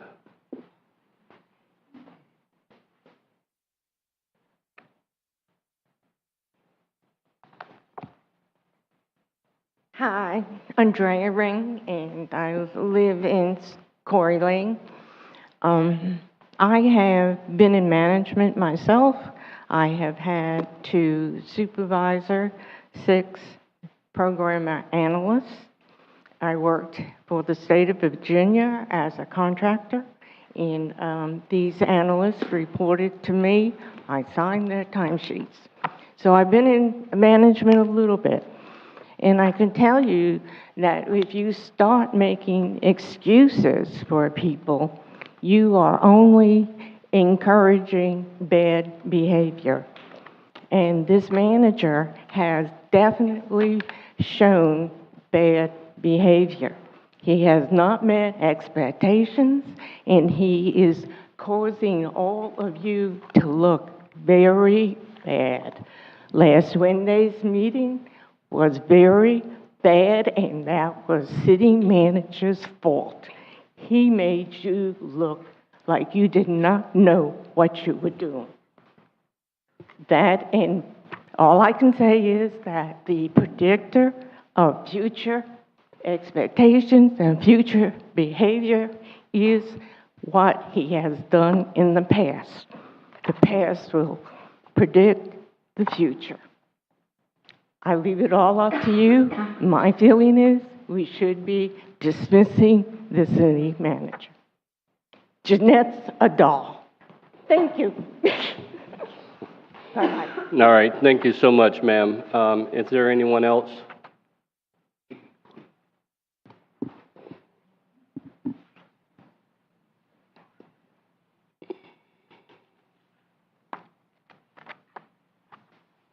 Good evening. This is Ann Stanley, Sebastian. Most of you already know me. You've had a lot of emails from me the last 2 or 3 weeks. Some have been pretty powerful. I have to say, I left here on the 22nd of March extremely disappointed in what I heard. I went out, I spent my own time researching all this because I wanted to know if it was fact. I found out a lot. I couldn't, of course, a lot of performance, I couldn't find out if it was fact or not. I found out a lot, and I will tell you, Jeanette and Kathy has been awesome. Let me tell you, in helping me. I have spent my own money to get a lot of this, not that it was expensive, but anyway, I went through with my fine-tooth comb every night on these credit card bills. I am amazed I looked at then I thought, I need the contract. I'm missing something here. I want to read this contract. I want to see what it says. It says private use of the car. Does it say that we can use our city credit card for fuel? I could not find that on there. So then I went back to the credit card bills here. Come to find out, there's a definite pattern. Friday, the green represented the compound. I think all of you have seen this, so this is no surprise to you. There was a pattern Friday night filling up at the compound, and then I'm very familiar with LaBelle because I have friends on the West Coast, and I've filled up there many times at that exact Walmart. Okay, on Sunday, Monday, it was constant, and it picked up in the year 2022. It didn't start out the fueling on weekends. That's not right. There was nothing in that contract that said we could fuel. So then I went and I thought, he needs to be doing a log. The IRS requires a log. That's required. And so I went to the city, as Jeanette knows, and asked, where is the log for fuel? For his mileage, excuse me. Because whenever you use a vehicle, a business vehicle, the IRS requires it. I even know that. I drove for work. There's no log. There's never been a log done. So then I think, now I need the W-2s. I'm missing one more thing. So like day 4, I'm at the city looking for the W-2s. The W-2s have handwritten on it, the use of the car was worth $780 for the whole year. He's driving what I would assume is a $60,000 car. I bought a new car a few years ago. I know what. I priced out the cars. It's worth $780 a year? We're not talking a month. That's about right, probably a month when you're putting 78,000 miles on a vehicle. Yes, he has the ability to use that vehicle for private use. I drove a car in a 3 million population for business, plus had a place up north 3 hours away going on weekends. Never did I exceed 22,000 miles a year. And I drove a lot. I drove from the most northern part. I had an office in the most northern part, and I had one in the southern part. I am appalled at the misuse of our money. We are not like going to Target, where you don't have to shop at Target. You can go to Walmart. This is the government money that we are spending here. And this is a role model for the rest of our employees. I've only had 2 personal things with Mr. Carlisle. One, I went through one of our council people here, and he will know which one, where the 30 dead cats were found in a house. Nothing ever seemed to be done about it. The woman was never prosecuted. That was one thing. Plus, I had a great person that was bilingual that I knew for a job. She didn't even get a letter and say thank you for applying, nothing. I mean, and you expect me to refer qualified people to the city for a job? I mean, this, I'm not going to move. I love you all. and I don't agree strongly with at least 1 or 2 councilmen. I couldn't find on every one where they had the raise amounts. Most of you had a raise amount. And I mean, I know this job is tough. I grew up in a house with a father that was in the legislature. I know how tough it is. Your family does suffer. But when you take on the responsibility to be a council person, you know it's going to be brutal, and you know you're not going to make everybody happy. But this is more than making everybody happy. This is our money that's being misused. And one person put it quite well. They said, yes, it's just like getting a free refill on a Coke or whatever. And he said, yeah, you can't bring that cup back every day. You don't abuse a privilege. You think about the taxpayers' money. That's why you're in that. You're the cream of the crop, and you're supposed to act like the cream of the crop. As you can tell, you all probably know, I spent many years in finance, and I asked a lot of questions. I asked questions, what are we approving? Are we approving over a certain amount? Found out there are a lot of loose ends in our financing. I mean, we're opening ourselves up. But that's another subject for another day, and I'll bring that to you. And I appreciate all the hard work you do. I recognize it. I see it. But then again, we need to have staff that is the cream of the crop if you're going to be the manager. Sorry. I guess I'm not sorry, though. Thank you. Yes, ma'am. Thank you so much. Is there anyone else in the audience? Do we?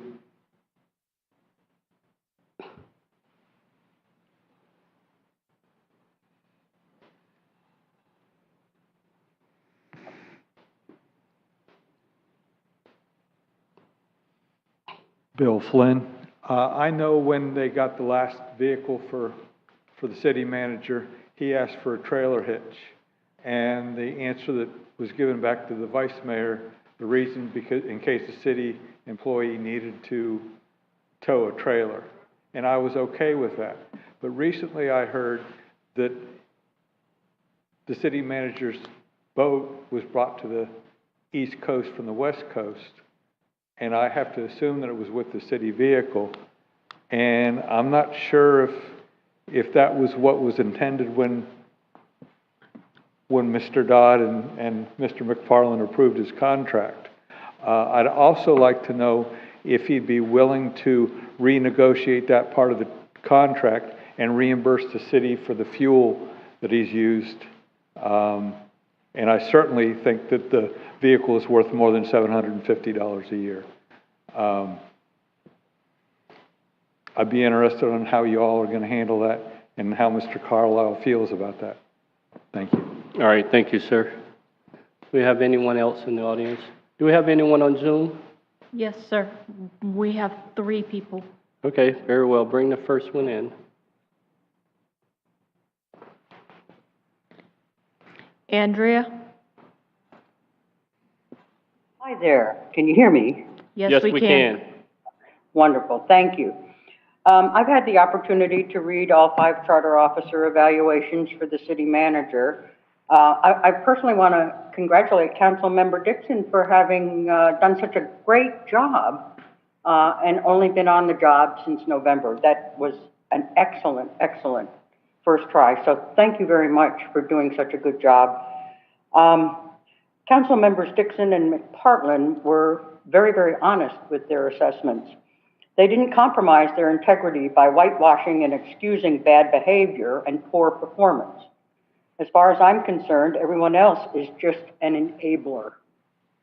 Speaking of enablers, I wasn't going to bring this up, but since Vice Mayor Nunn made it public record in his evaluation, and Councilmember McPartland has it in his evaluation, I feel compelled to discuss the alcohol issues. It's public record, remember.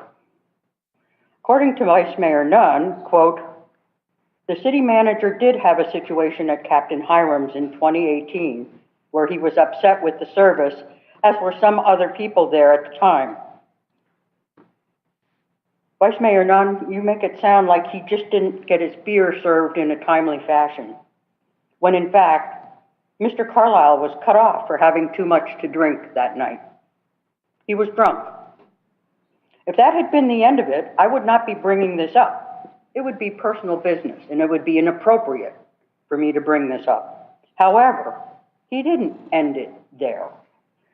Mr. Carlisle then proceeded to threaten to withhold future permits from Captain Hirams in his capacity as city manager. That's where the line was crossed from private to public. Ms. Coy, excuse me for a moment. Do you have firsthand knowledge of this, or you're only stating what someone else has said to you? I have heard this from several other people. I will ask.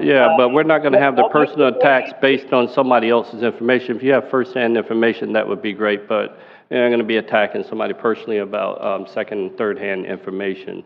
So, I mean, if you have some suggestions for us as how we move forward with this. I do have a suggestion, Mr. Mayor. Please contact retired Police Chief Michelle Morris for further information to verify this. And I believe Council members Dodd and McPartlin could back up some of this because they received apologies. That's public record. And by the way, where's Vice Mayor Nunn's information coming from? Anyway, I have offered you sources to verify the information. So everybody makes mistakes and deserves forgiveness and a second chance. But this past August at Florida League of Cities conference in Hollywood, Florida, history repeated itself. And I believe you all may have seen Mr. Carlisle have too much to drink at a sponsored event. Yeah, but that's, were you there though, Ms. Coy, for that? I'm not sure if you were there because. No, but when I start hearing it from other people, from you, I've talked to a couple of you. In fact, I've talked to 4 of you on the phone. I called you. You were there. And by the way, I understand there may be some pictures or were some pictures. Vice Mayor Nunn, you still got the pictures? No, I don't know what you're talking about, Ms. Corbett. You're going on information that you don't have facts on is what I'm talking about. We're attacking somebody based on baseless facts. You don't have the facts. You're doing on hearsay based on what you've seen in a photograph. A photograph can't tell you what the person was actually doing at the time, so. Mayor Jones, didn't I call you on the phone and discuss my concerns with you? You're talking to me? Yes, Mr. Mayor. Yeah, I didn't see any of that, what you're talking about, so no. And I was there. Well, several other council members did. And Council Member Nunn just kind of laughed it off. That was a phone conversation I had with you guys. So anyway, all right, I will move on and end that. But I get very disturbed when I read Vice Mayor Nunn's evaluation. And I heard him tonight say on the dais that the Hirams incident did not involve alcohol. Well, come on. So, Mr. Mayor, how much longer are we going to accept bad behavior? How much longer is council going to be an enabler? How much longer do we accept poor and less than average performance? How many more contracts like waste management do we leave till the last minute only to screw it up? How much more money do we throw down the toilet along with a $73,000 strategic plan and all the gas money for personal trips to the West Coast? How many more Fridays does Mr. Carlisle get to leave at noon or not show up at all? I do check that, and I know some of you have checked it also. Sebastian deserves better. Mr. Carlisle needs a vote of no confidence and needs to be relieved for cause. Now. Thank you. All right, thank you so much, ma'am. We have someone else? Yes, we do. All right, thank you. Terry? Yes. This is Terry McGinn, Millville Drive. This will be the first meeting I haven't attended this year, but I had another commitment on Zoom. I'd like to start off by saying making a couple of points. One, I get along with all the council members, I believe, and I'd like to keep all my comments objective and more to the overall process than the evaluation. First, I agree with Mr. Dodd 100% concerning all of the comments he made, including those on wanting an opportunity for rehabilitation. Those are my words. I also understand Bob McPartlin. He appointed me to the Budget Advisory Committee, and I try and do that judiciously. My comments are on the whole picture, not the city manager, but it's prompted by tonight's meeting. First, I would like to tell you what Mr. Dodd said to me this week on the budget, and that is the Budget Advisory Committee is very important, and the Budget Advisory Committee needs to do more of a job of looking deeply into some of these projects. Maybe despite all the other situations, we might have seen some of this. I really like being on the Budget Advisory Committee, and I'm going to try and do a better job there. My comments, again, are not on the whole picture. They're on the whole picture, not the city manager. I think one of the most important things with the city is succession. And I won't go into my background, you've heard it enough times, but for 50 years I've done employee evaluations, run companies, and had to deal with succession. I don't believe that the city of Sebastian is looking close enough at succession in the charter offices. I thought that the city manager should have had an assistant when that subject was brought up, but it was dropped out of the budget. More importantly is project management, as Mr. Dodd said. In my business, project management was crucial. It was critical. It was my whole life. Cost to completion. I lived and died by cost to completion on projects. Without some more help within the city, we won't find these problems, and we will continue to have long-term project issues. There just aren't enough people there. The staff at the city of Sebastian is amazing. Like everyone that I've ever dealt with, it's amazing. But I think there aren't enough of them. Which brings up my next subject, which is this whole thing about rollback in taxes. The city of Sebastian, in the years that I've lived there, has become preoccupied with holding down taxes and rollback. I've run companies. You need to have a budget, and you need to have enough funds to run a company. And we have the funds. And if you look at the history of our tax increases, we do better than anybody on the east coast of Florida. But we do it in spite of being shorthanded. And I think that creates half the problems, despite the evaluation of the city manager. Project management is critical, and the items that you've referred to are really projects that have been missed. So the tax rollback is kind of out of control, in my opinion, and I see it in every single committee where I attend a meeting. Everyone needs to look at a city as a business. Cutting budgets can and has been detrimental. Finally, I follow the whole Treasure Coast. I do subscribe to T.C. Palm, unlike a lot of people. I do listen to Larry Reisman, unlike a lot of people. And everybody knows that finding qualified people is a disaster. It's critical. I attend every meeting in the Mosquito Control District, and I see similar problems there, which are being corrected. Finding city officials is difficult to almost impossible. Maybe a solution to this whole situation would be the opportunity for some rehabilitation, and at the same time hiring an assistant city manager and then maybe an additional project manager in order to manage the city with the proper number of employees. Mr. Dodd pointed out to how many employees we have reduced since the beginning of before the pandemic. So even if everything that Mr. McPartlin said is correct, maybe, unlike what Andy Coy and a few other people said, maybe there's an opportunity to turn this thing around. That's what I would have tried to do as president of a company. And Mr. Dodd was also correct about the fact that it's up to the city manager to address the problems with the board, not the board to address the problems with the city manager. So there's a message in that, and I'll leave my comments at that. Thank you. All right, thank you so much, sir. We have one more. Yes, sir.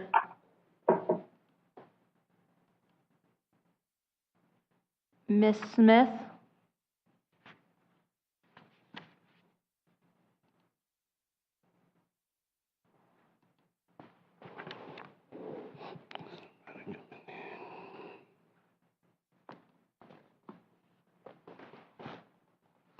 Miss Smith? Yes, this is Penny Smith. I live on Emerson Road in Lane in Sebastian. How are you, Miss Smith? Go ahead.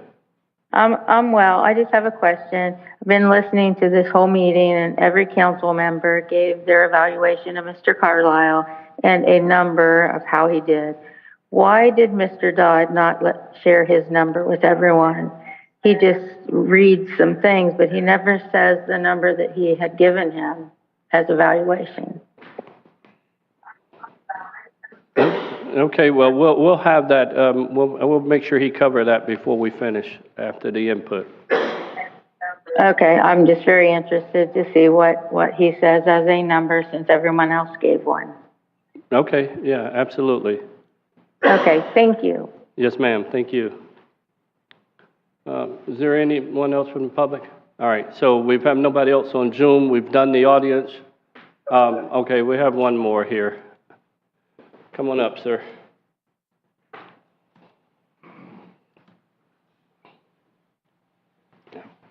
Nelson McCollum, That one. 554 Gossamer.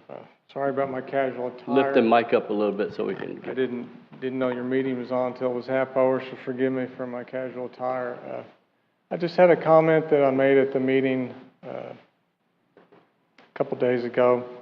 I've never met Mr. Carlisle, but the whole waste management issue, just some round numbers, the decision you guys made affected about 3,000 residents in the city. We'll have to start paying $247. It's roughly $720,000 that citizens will have to pay that weren't paying anything. That's a big issue to those 3,000 people. And I know what you all are doing, looking at different options, trying to get the overall cost down for the most residents you could, the 70%. I understand that.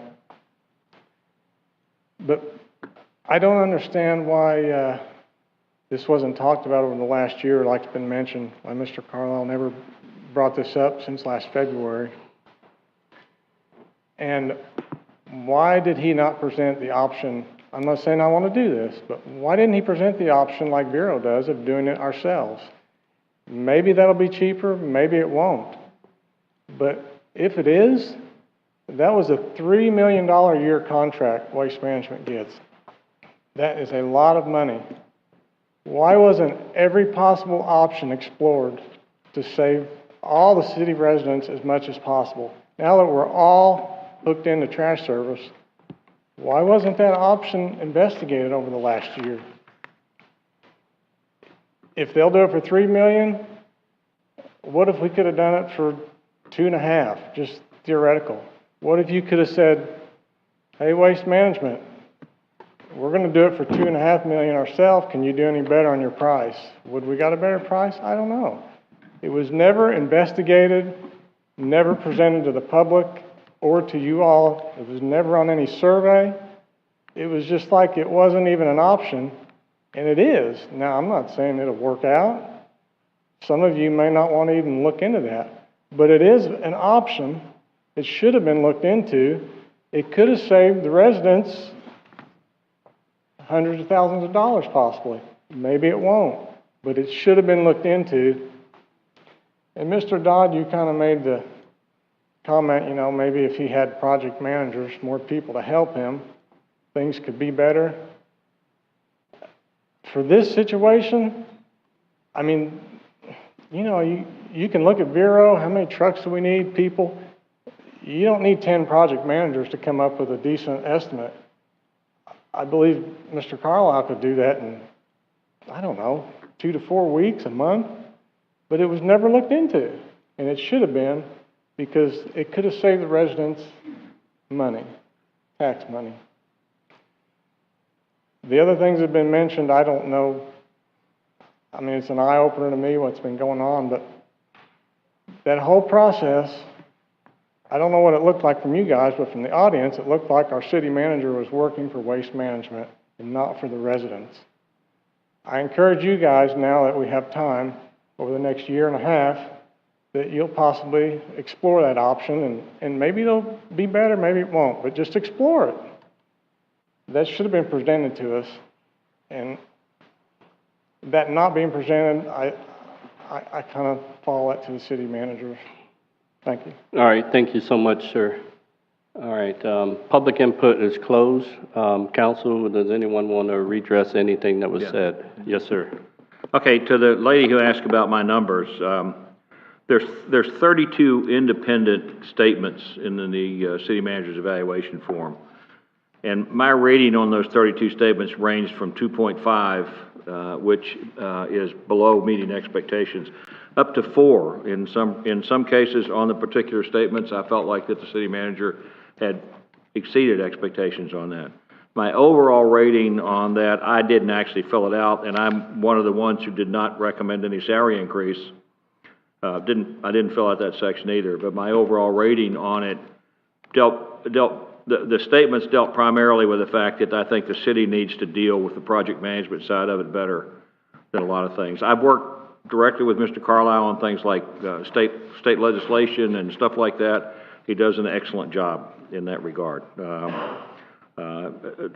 So I think we can, that's what it is. My overall evaluation was slightly above 3 because in a lot of these areas he does meet expectations in my opinion.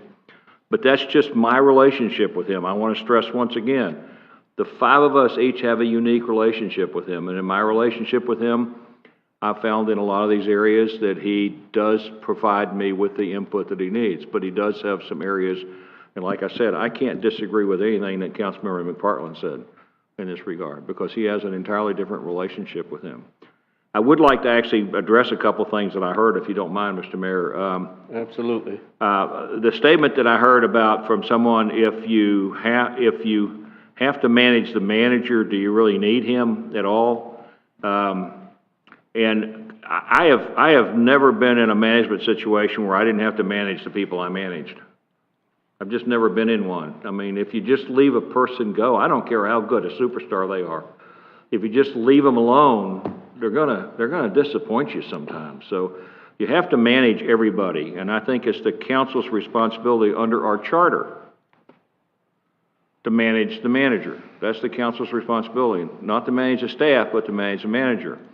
And if we feel like things are not getting done, then under traditional management lifestyle that you learned in college from people like Peter F. Drucker, you're supposed to provide the individual who is supposed to accomplish the task with the resources they need to accomplish the task.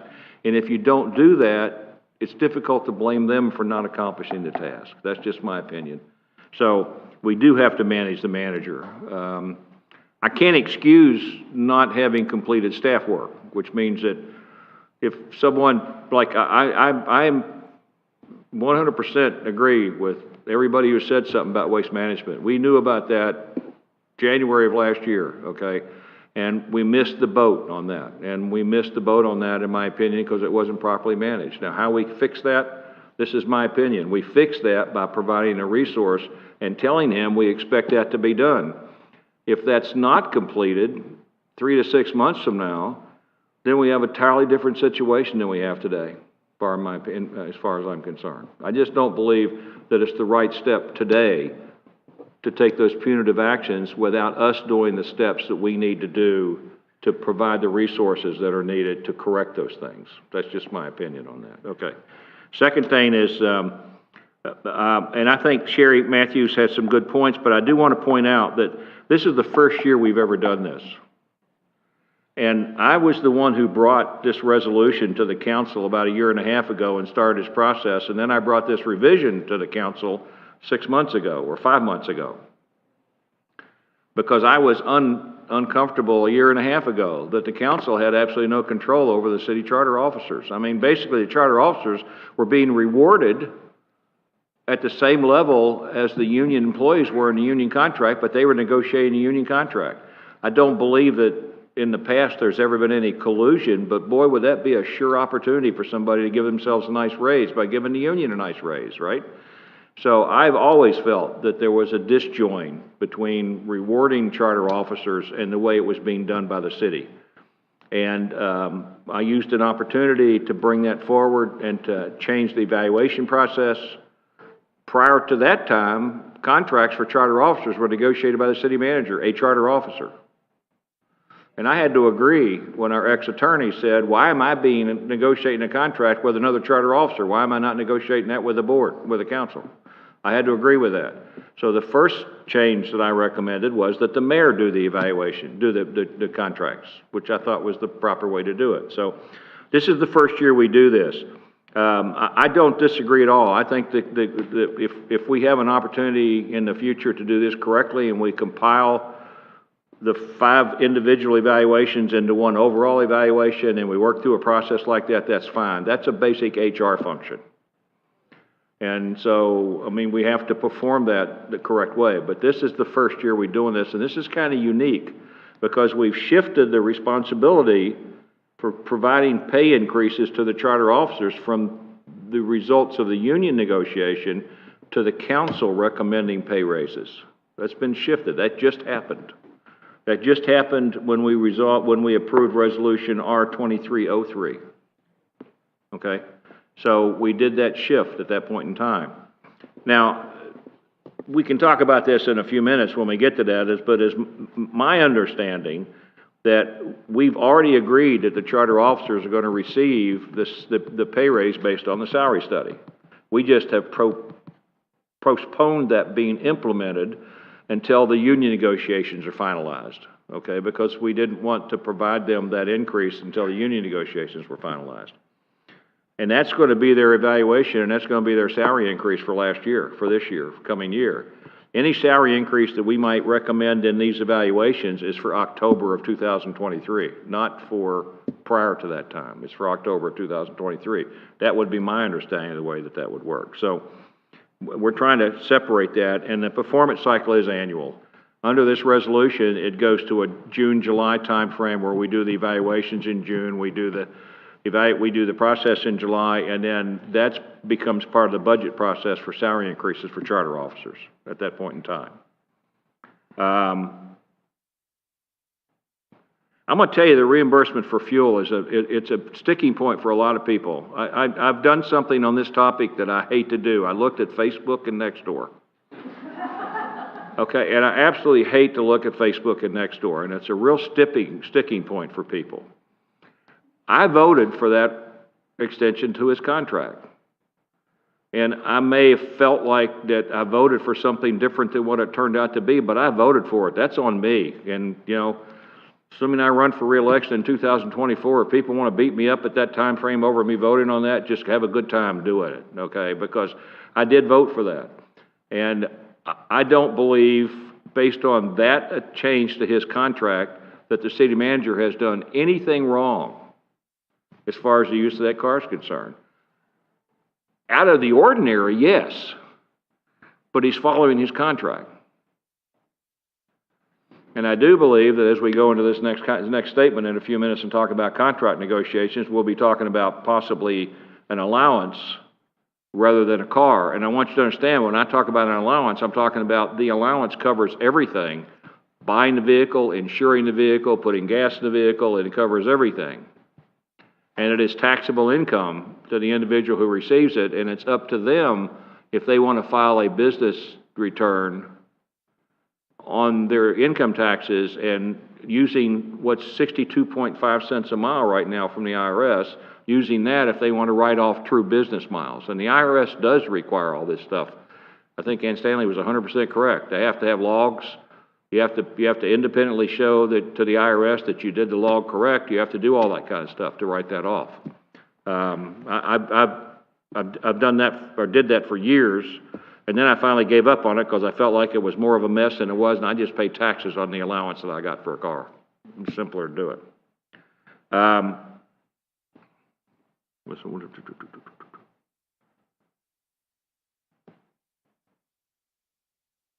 Okay, I'm not even considering the, like I said before, anybody in here who hasn't, well, maybe there are people in here, because there are people who do this. I don't want to be too too much of a generalist, but anybody in here who hasn't actually had a couple of drinks too many and and done some stupid things, you know, that's like you live in the glass house, throw the first stone kind of thing. Maybe people in here who've never done that. I don't know. I don't drink, and I know I did it in the past. That's why I quit drinking. But there may be a person here who has never done that. So those things don't, I mean, I just don't see them. I don't see them coming into the regard here. So, and once again, I'm just going to point out that it's my fiduciary responsibility to the citizens of Sebastian to make my decisions based on what I think is the best for the city. And I think it's the best thing for this city if we take some steps. I would like to see us put a workshop together and put this together. I want to see us do the quarterly evaluations on projects and schedules and timeframes that I talked about. I'd like to see us take some steps. I don't think it's to the best interest of this city for us to do any kind of punitive action at this time. So thank you.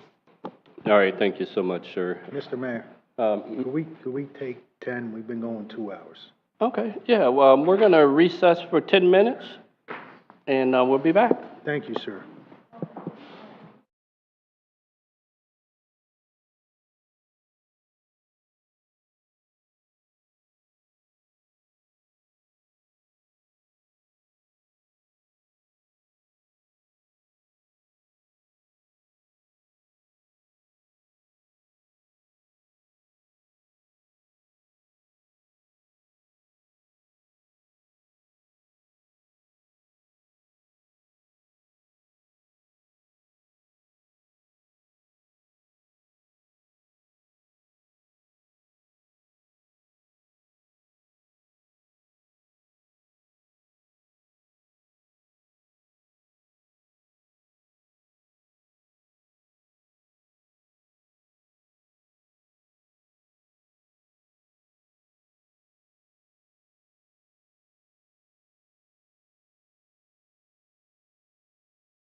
All right, meeting is called back to order. We will continue. Is there any other council member have anything to say about, from anything that we've heard from the public to respond to? If not, we will go ahead and move on to the next item on our agenda is 5B, which is discuss the contracts.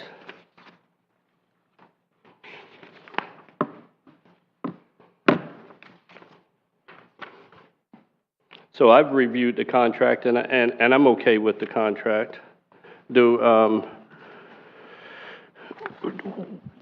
Where's Mr. Mai? Is he on?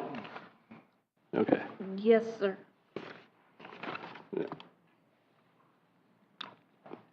Mr. Mai, are you there?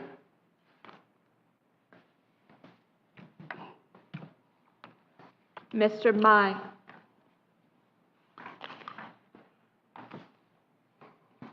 I am here. All right, sir. On this contract,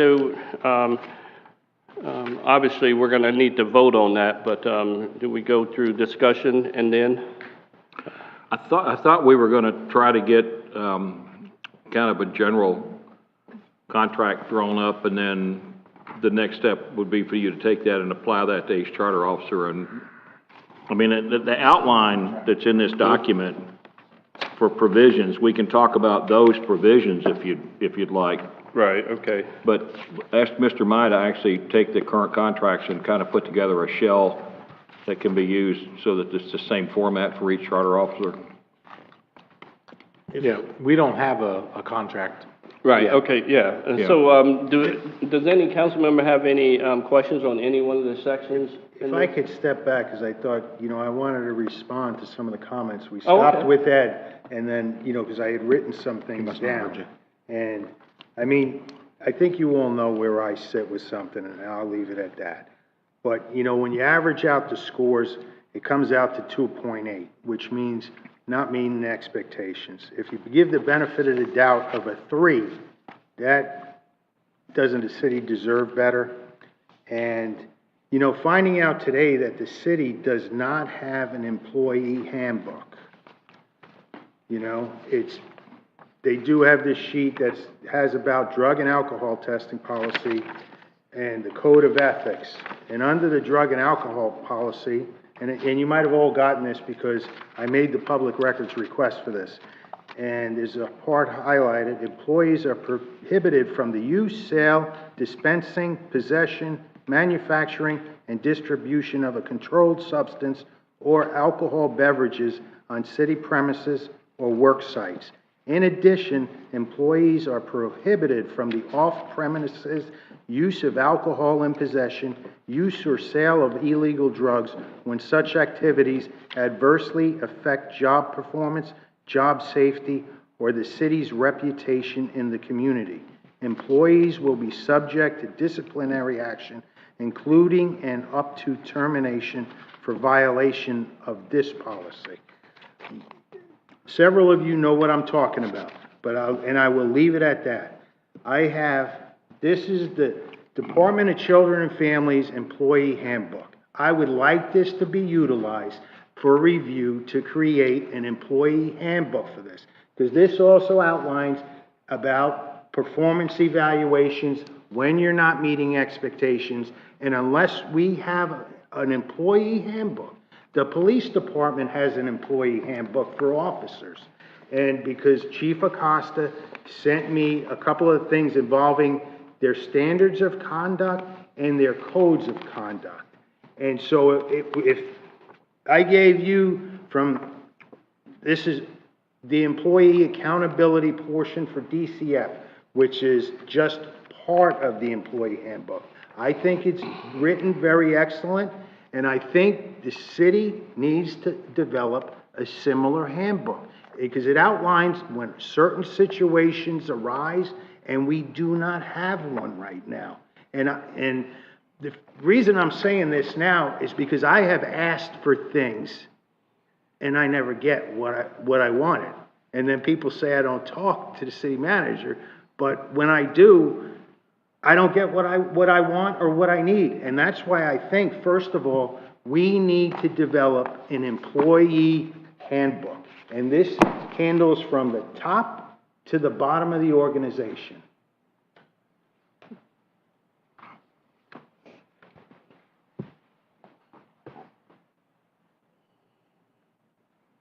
Is that it, Mr. McPartland?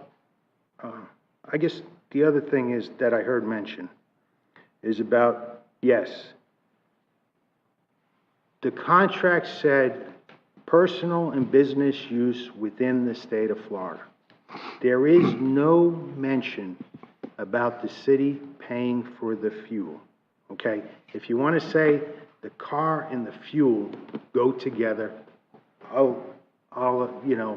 okay. But then in the city manager's contract, it says he is to be reimbursed only for business expenses.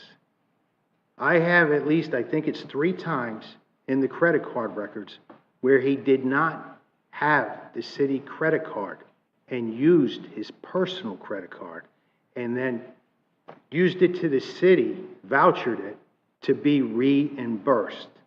I would like to know what the business use was in the West Coast or down south. Because if we want to go, you're included in the gas, then what was the business purpose there? Because it says to only be reimbursed for business use. And I'll leave it at that. Those are my comments. All right, thank you, sir. We have any more comments on that before we can actually go on to item B? All right, we'll move on to item B. And what's, Mr. Mai, what's your understanding of what we're supposed to be doing here on item B? Okay, item B. Hang on, Mr. Dodd. Oh, I'm sorry. Mr. Mai. I thought you said Mr. Dodd too. No, I said Mai, sorry. I'm sorry. Well, I mean, I think we're going to be discussing the contracts that we may, the outline, the bones of the contract that then Councilmember Dodd had suggested that then you and I would be working with the manager and the clerk to put in the terms of any new contracts that they may be entering into. Correct me if I'm wrong. All right, that's all. Mr. Dodd. Well, I think we can, quite frankly, I think we have something that was provided to us in the agenda, the proposed categories for charter officer contracts. Right. I think we can go down this list and we can put our comments, which would be the council's, what we would have to come to a consensus on, what the council's direction to you would be when you take this master contract and fill in any specifics for each of the charter officers. I mean, does that sound reasonable to do that? No, that's reasonable. I was going to ask, does anybody else have the document that Jeanette put together, which has the comparison between the 3 officers? I think what's in here probably gives a good layout of laying out all of these items, because they're all listed here, so. And when the city attorney, or acting city attorney and the mayor put together this standard contract format, they could make sure that all of those discrepancies are taken care of in that standard format. And I think if I compared Jeanette's document to this, pretty much, this list of things pretty much covers balancing out those three contract This gives formats. more specifics, but it definitely they deal with the same things. Yeah. So. Yeah, absolutely. So let's just go down the line. Section 1. Survey. Salary. You're talking about starting with this list or with Jeanette's list? No, I think we're going to start with what we have in R2303. Okay. That's this proposed categories for charter officer contracts? Is that what you're talking about? Yeah. Yeah, the resolution. Okay. So we can say, all right, from my perspective, I would propose to the council that the starting salary for each of the charter officers is the salary amount that's listed in the salary survey. Even though I know that we're holding off on providing them that increase until the union negotiation is finished, I think that we all have agreed that that's a valid starting salary for the charter officers. Is that reasonable to think? I agree. Yep. Okay. And then, in the second section where it says COLA and salary increases, I think basically that is based on the council evaluations. So we changed that from, We changed that, it's not a COLA issue, it's basically the salary increases for each charter officer will be given on an annualized basis based on the evaluations of the council. so per eval. Okay. Yeah. And then, I think the health, dental, and vision would be the same as all employees. I don't think there's a need for a charter officer to receive different health, dental, and vision. I was gonna say, what's in Jeanette's right now, it's different for 2 of the 3. Yeah. I would just personally recommend what's here basically be the same for all 3, yeah. Yeah, Which be the is same what, for all 3. which is what the employees have. Yeah, which is what all the employees have. Now, I do know in life insurance, there is an expectation in the marketplace that the charter officers may get an additional life insurance policy above and beyond the standard that's provided to all employees. I don't know if we do that. I'd have to go back and look at the city managers and the city attorney contract that we've had before. But there is an expectation, I think, in the marketplace that we actually provide us, what's in that? Currently, for 2 of the 3, they have term life insurance equivalent to 1 year's salary. I personally think that should be all 3 charter officers. Yeah, it should, I mean, all of them should get the same thing, so, Okay. So so right now- basically, they're gonna get the same life insurance benefit that all employees have, plus a specific additional life insurance policy for the charter officers. Yes. Is that reasonable? I agree. Yes. Okay, disability insurance would be the same as all the employees, right? Yeah. Okay, one item, I'd like to bring it up now. In addition to the health, dental, and vision insurance, I would like the city to look into this thing called Surgery Plus. It was a benefit given to the state employees, and they use for non-emergency surgery. They pay 100%, and on certain procedures, you're eligible for up to a $2,500 rebate. Okay. On some procedures. I don't think it costs that much because the state wouldn't have given it to us. And it's like, basically, it's people who put off surgery because previous surgeries, it's like usually an 80-20%. And that's, so they put it off because they can't afford what it's going to cost in the end. So they know that, and it turns into a worse situation. Because like I got a hernia that's got to be fixed in May, and I have this, and I'm eligible for up to a $1,500 rebate. Okay. And previously, I was on 80-20, and I'm using the same doctor and the same hospital, and I don't pay a nickel. Okay. They've already given me $95 for just keeping the appointment. So it sounds like that we need to put that on the regular council agenda. Right, but I want to make sure it's after the added. final union negotiation, along with the short-term disability. Yeah, but Bob, I can help you with that surgery if you want. I got a knife. I mean, I have No, the same Fred, plan. I've never used it, but I have the same plan, and maybe I need to look at it closer. You have to, because so many state employees, it was just a benefit added this January, I don't and have nobody Jeanette's knows. thing with me, the, Yeah. the 9% contribution. I was gonna say, right now, Jeanette's is different, but I recommend that we go with what's written here, which is what the other 2 have across the board. Okay, that's the 401K contribution, right? There's no reason that shouldn't be the same. No, for it all should be the three. same. Which one, It should be the Chris? same. 9% to 401A. The 9%, yeah. And right now, the manager and the attorney have that. Jeanette's is listed as contributed as with the highest amount of full-time exempt employee. Yeah. I think as a charter officer, it should just be the same. Be the same, yes, okay. But there's one caveat, I think. I want to make sure it does, because she's in the regular retirement system for the city. This might, if it hurts her, then no, I mean, that's up to It her doesn't. decision. I'll ask, does it hurt the regular retirement plan?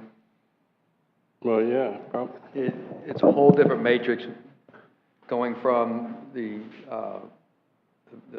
retirement plan versus going to the, well, it used to be ICMA retirement plan that everybody else has. If you're in that other pension plan, that's something she's gonna have to work with you Okay, on. so you'll have to because work with her on that. There's a set parameters, and we can't get involved in that agreement. That's a side agreement.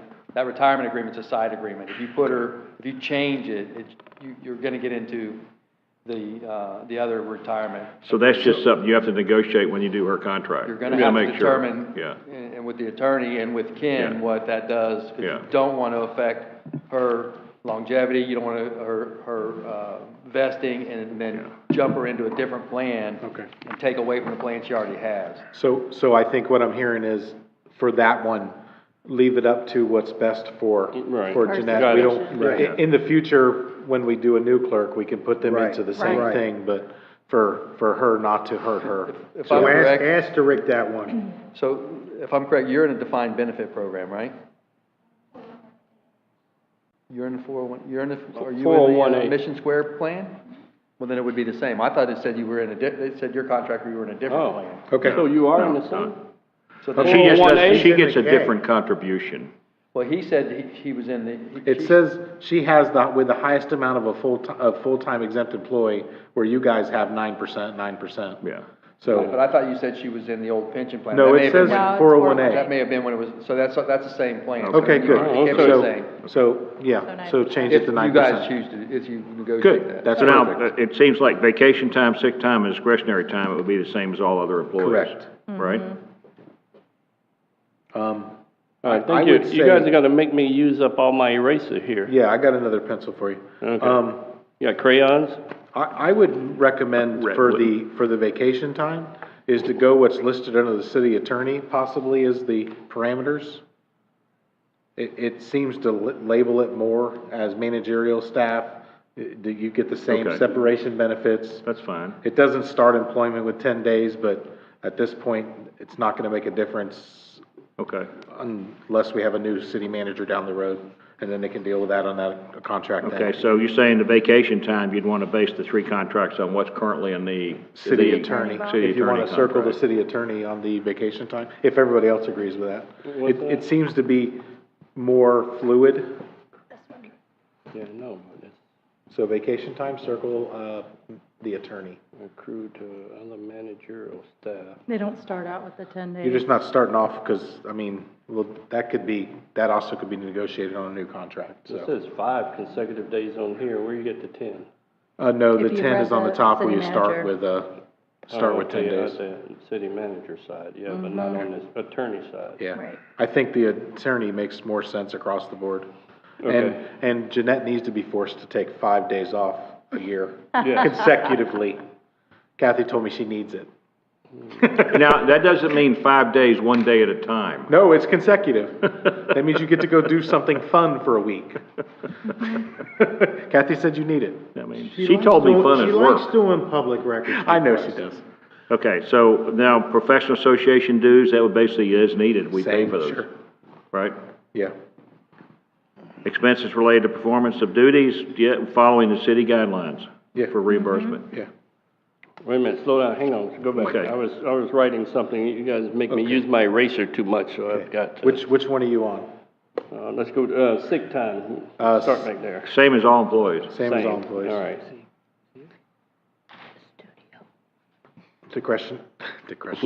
Discretionary, the same as all Same as all employees. employees.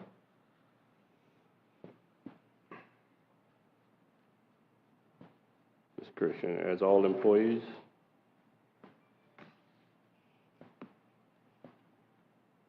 Or same, I don't Charter know, the sick officers, time right? managerial and regular staff don't have any different sick time policy, do they? Discretionary. So what was the question? Managerial and, regular employees don't have a different sick time policy, do they? No. I didn't think we No, discussed anything, everybody so has the same that's one. just easy, okay. Where are you up to? Now, where are you, Fred? Yeah, we're good, let's go into Professional professional association? association, yes. Just as needed, we'll pay whatever's Yeah. associated for that. All right, And seminars. right. Reimbursement of expenses related to Following city performance. guidelines, City guidelines, Hmm? standard city guidelines. yeah.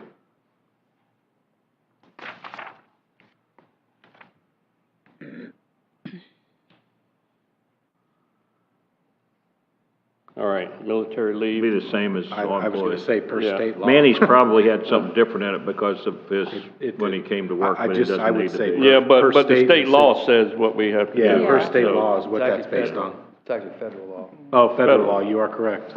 So, we don't really have there. All right, that's good. All right, vehicle, I would propose an allowance. Same. And this is just from what I'm saying, is the allowance amount should be $500 for the city manager and $350 for the city attorney. City attorney has less need to drive on city business than the city manager would. right. Does the city attorney have business to drive for? Yeah, they do. Oh, yeah, they do, yeah, they have to do all the stuff down at the clerk's office and other things with the lawsuits going to the courthouse. I fixed that issue about a year and a half ago and got Yeah. killed on it. I can't agree with that. And the What's new. that, the allowance side? Even the size you were talking about, the county administrator who just signed his contract is only getting $350 a month. Well, what the county administrators, what the county has a separate policy, and we don't have one. And the county has a separate vehicle policy because they have a lot of employees that get vehicle allowances, including the county commissioners, so they probably get the same allowance. Right, they don't get any But more. they have a separate policy, so what they did on their new administrator's contract is basically say you're gonna adhere to the current the county policy, which is $350 a month for an automobile. Now, I don't know what kind of restrictions they have on that. I would think that we probably should have some restriction that says that the $500 a month covers travel within 45 miles of the city or something like that, and that if you have to travel beyond that, then you use a city pool car to do that, or you get reimbursed different, I don't know. Because, I mean, it's reasonable to try to put some limit on the amount of travel. I don't know how the county does it. I saw that they referenced the procedure, and I asked the question, and they have the same policy that applies to all county employees who get vehicles, no matter who it is, including the county commissioners. So, I would like to revert to the old policy, 25 miles within Sebastian, and include a logbook. Well, even I that know is- I'm in the minority. Yeah, but even that is not even physical, because the state used to do that, and they upped it to 50 miles, I think, or something, for a lot of, 50 miles from. well, if you have to go from here, I mean, there are issues, like I know, our city manager is, and I don't know whether that'll change if we ever change city managers, but, I mean, I put some expectations on the city manager for Florida League of Cities, which means going to Fort Pierce and going to Stewart to meetings and stuff. So I would anticipate that that's more of a 50-mile radius than a 25. So there might be some things like that we can deal with. I would be willing to go 50-mile radius. Yeah. Yeah. Are you preferring a vehicle allowance, or are you preferring a vehicle allowance or a vehicle? I prefer a vehicle allowance. I prefer a vehicle allowance. Same. I think it's And- better for and if you're us traveling- budgeting. No, that basically covers everything. You're doing your own vehicle and so Yes. forth. If you're traveling, what you mentioned about traveling outside of, the standard business area. It's not our problem. Even Well, if it's a legitimate business expense, like Florida League of Cities. like Florida League of Cities, then you reimburse for that at the Correct. current rate Okay. for that. You reimburse So for that. the same I mean, as it that's is for us, essentially. Right. that happens. We get an allowance Yep.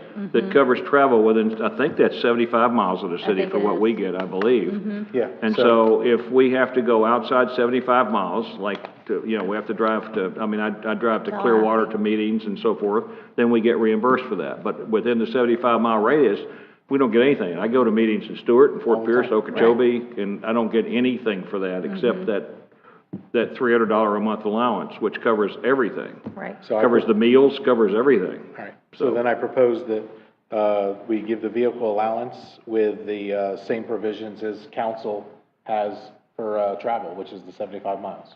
And if they travel outside of that, they have to fill out the other papers for official city business. I mean, I don't have any problem with It needs to that. be in the Bob, contract. I know Bob does, Well, but if you go outside the 75 miles, I want to see a logbook. Well, you're gonna have to- Because You have to then get you're reimbursed. getting into a lot of the, well, I if can't you're believe using, it. if you're using your own vehicle to travel outside 75 miles, You're submitting paperwork. and then the city's gonna reimburse you for that travel because you're traveling beyond that 75-mile limit, just like they do us. I mean, the Same as same us. thing. And if I'm gonna do a business tax return for the city of Sebastian, in order to try to get reimbursed, not pay taxes on that $300 a month that they give me, I have to have a logbook. I have to produce my own personal logbook with personal miles and business miles on it. Yeah. That's required by the IRS. Now, I can fudge it every year, in two hours before I do my TurboTax, but it's a lot of work to do that. So if I believe the city should have a pool car available for the people in the council, like the clerk, who might have to make a trip, and then that pool car should have a logbook in it, and everybody who uses that car should fill out that logbook. There you go. Agreed. I like that. Agreed. If you use a pool car, that's the log is there, it has to be completed. Well, yeah, I mean, if the city manager says, I'm gonna drive to Tallahassee for an approved meeting, and I'm gonna use the city's pool car to do that, that's fine. Use the city's pool car. You don't get reimbursed, just fill out the logbook. Right. Same thing as if Kelly does it you're gonna go to EMO too, right? The next Yes. time they have that. So, and I think that class is, where was it? Daytona this next time. Someplace, yeah. So if she uses the pool car to drive to that class, then she would fill out the logbook. If not, she fills out an expense report with Or- mileage. Or fill out an expense report. That should be the same. Yeah. Are But we? I'm not in agreement with $500. I mean, I heard somebody who's in a much larger city, they got 500. But again, our county commission, you're saying is a different thing, but it's $350. I can't go more than what the county administrator, and I believe that's the same as the county commissioners, and I believe that's the same as the superintendent for the schools. They cover the entire county. Our city attorney, that no longer works here, went to the city of Melbourne, which is a very comparable size of city to the city of Sebastian, is getting. Oh, no, they're bigger. No, it's not. They're No, much bigger. No, They're bigger. And They're now with actually- everything, population-wise, maybe, but they got an airport, they got a Their lot of budget, major their budget's enterprises. Their 3 times budget ours. is But their way population beyond is the what we same. have. Population about the same. The other answer to that is, we have the mayor, because he needs work to do, call around and find out what car allowances are in surrounding cities. I'm not doing that. But some are not comparable. Also, the county commission gets paid a lot more than us. The Port St. Lucie gets paid extremely Oh, yeah, more they than do. us. Comparison to what the Indian River Shores, they don't even pay them, okay? But, I mean, you gotta look at all of that. You can't compare, Melbourne might have 27,000 people, but they got them all. Again, they have a huge budget compared to our budget. It's gotta be compared to the same budget. So what would you suggest, Mr. McPartlin? Look, I really don't want to do an allowance. I want to go back to the old way, 25 miles within the city, and I'd like to see a logbook in the car. I believe 3 of us have already said. Are we you want wanting- to- That's what I said okay. before, but I'm just making my point that I'm not in agreement with the vehicle. Okay, So Okay, you want and I to would- continue to provide an automobile, but have a logbook and have it within a certain distance of the city? Yeah, I might be good with that. How far is it to Martin County or out to Okeechobee? I mean, to get to one of the meetings. It's probably more than 84 miles. 50. No, I'm sorry, But you're that's only round going trip. out to Okeechobee once a year for the barbecue, or maybe one of the League of Cities meetings is being held out there. Yeah. That's as many times as you're going to Okeechobee. Yeah.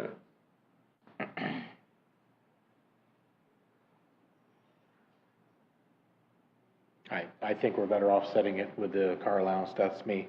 I think I think it's it's less, easier to plan. less I'm sorry? to manage. I think having the car allowance is easier to plan our budget, and we're not surprised by, money. A lot of travel this month, not much the next. I mean, what if we did 350 for the city manager and 250 for the city attorney? Brad, how do you feel about that? I'm okay with that. 350 is fine with me, but, I think that as long as the manager and everybody's gonna be able to use this car for the normal business around town. I do.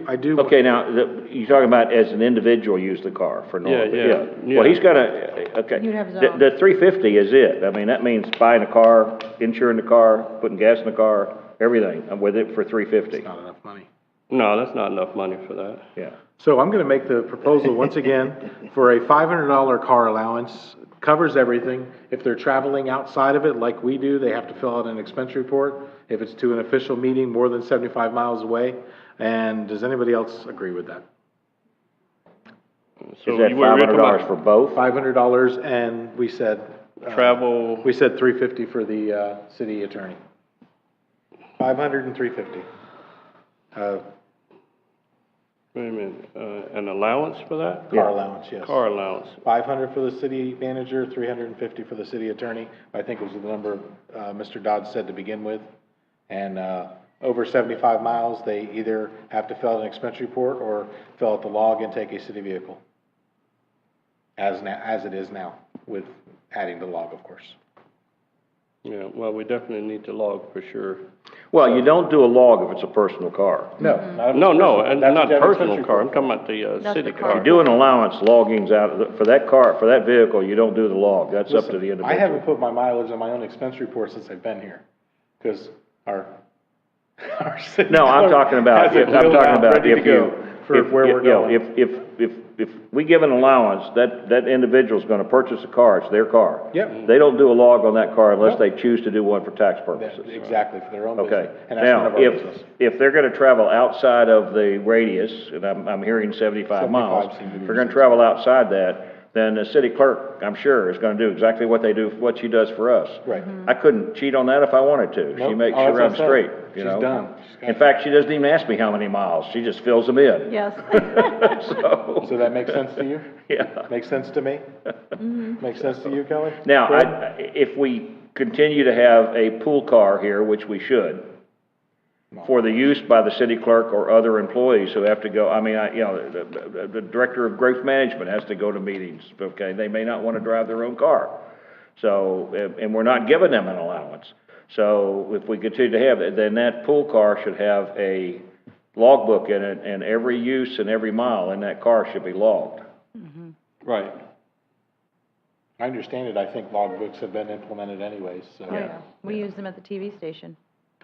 Within the city, as I understood from the. So city is manager. there a consensus on that, or is there Sounds a- like we have. I think that's reasonable. Four-person consensus. So we went 500 and then 350? Yeah. And outside No of more. 75 miles, they either have to, expense report or, city vehicle with logbook. I don't know what to say. I mean, the county commissioners and the county administrator, it's $350 a month. And that covers the entire county. When they go outside of the county, then they gotta voucher something to get reimbursed. And we're gonna get $500 for the city of Sebastian. That's all I can say.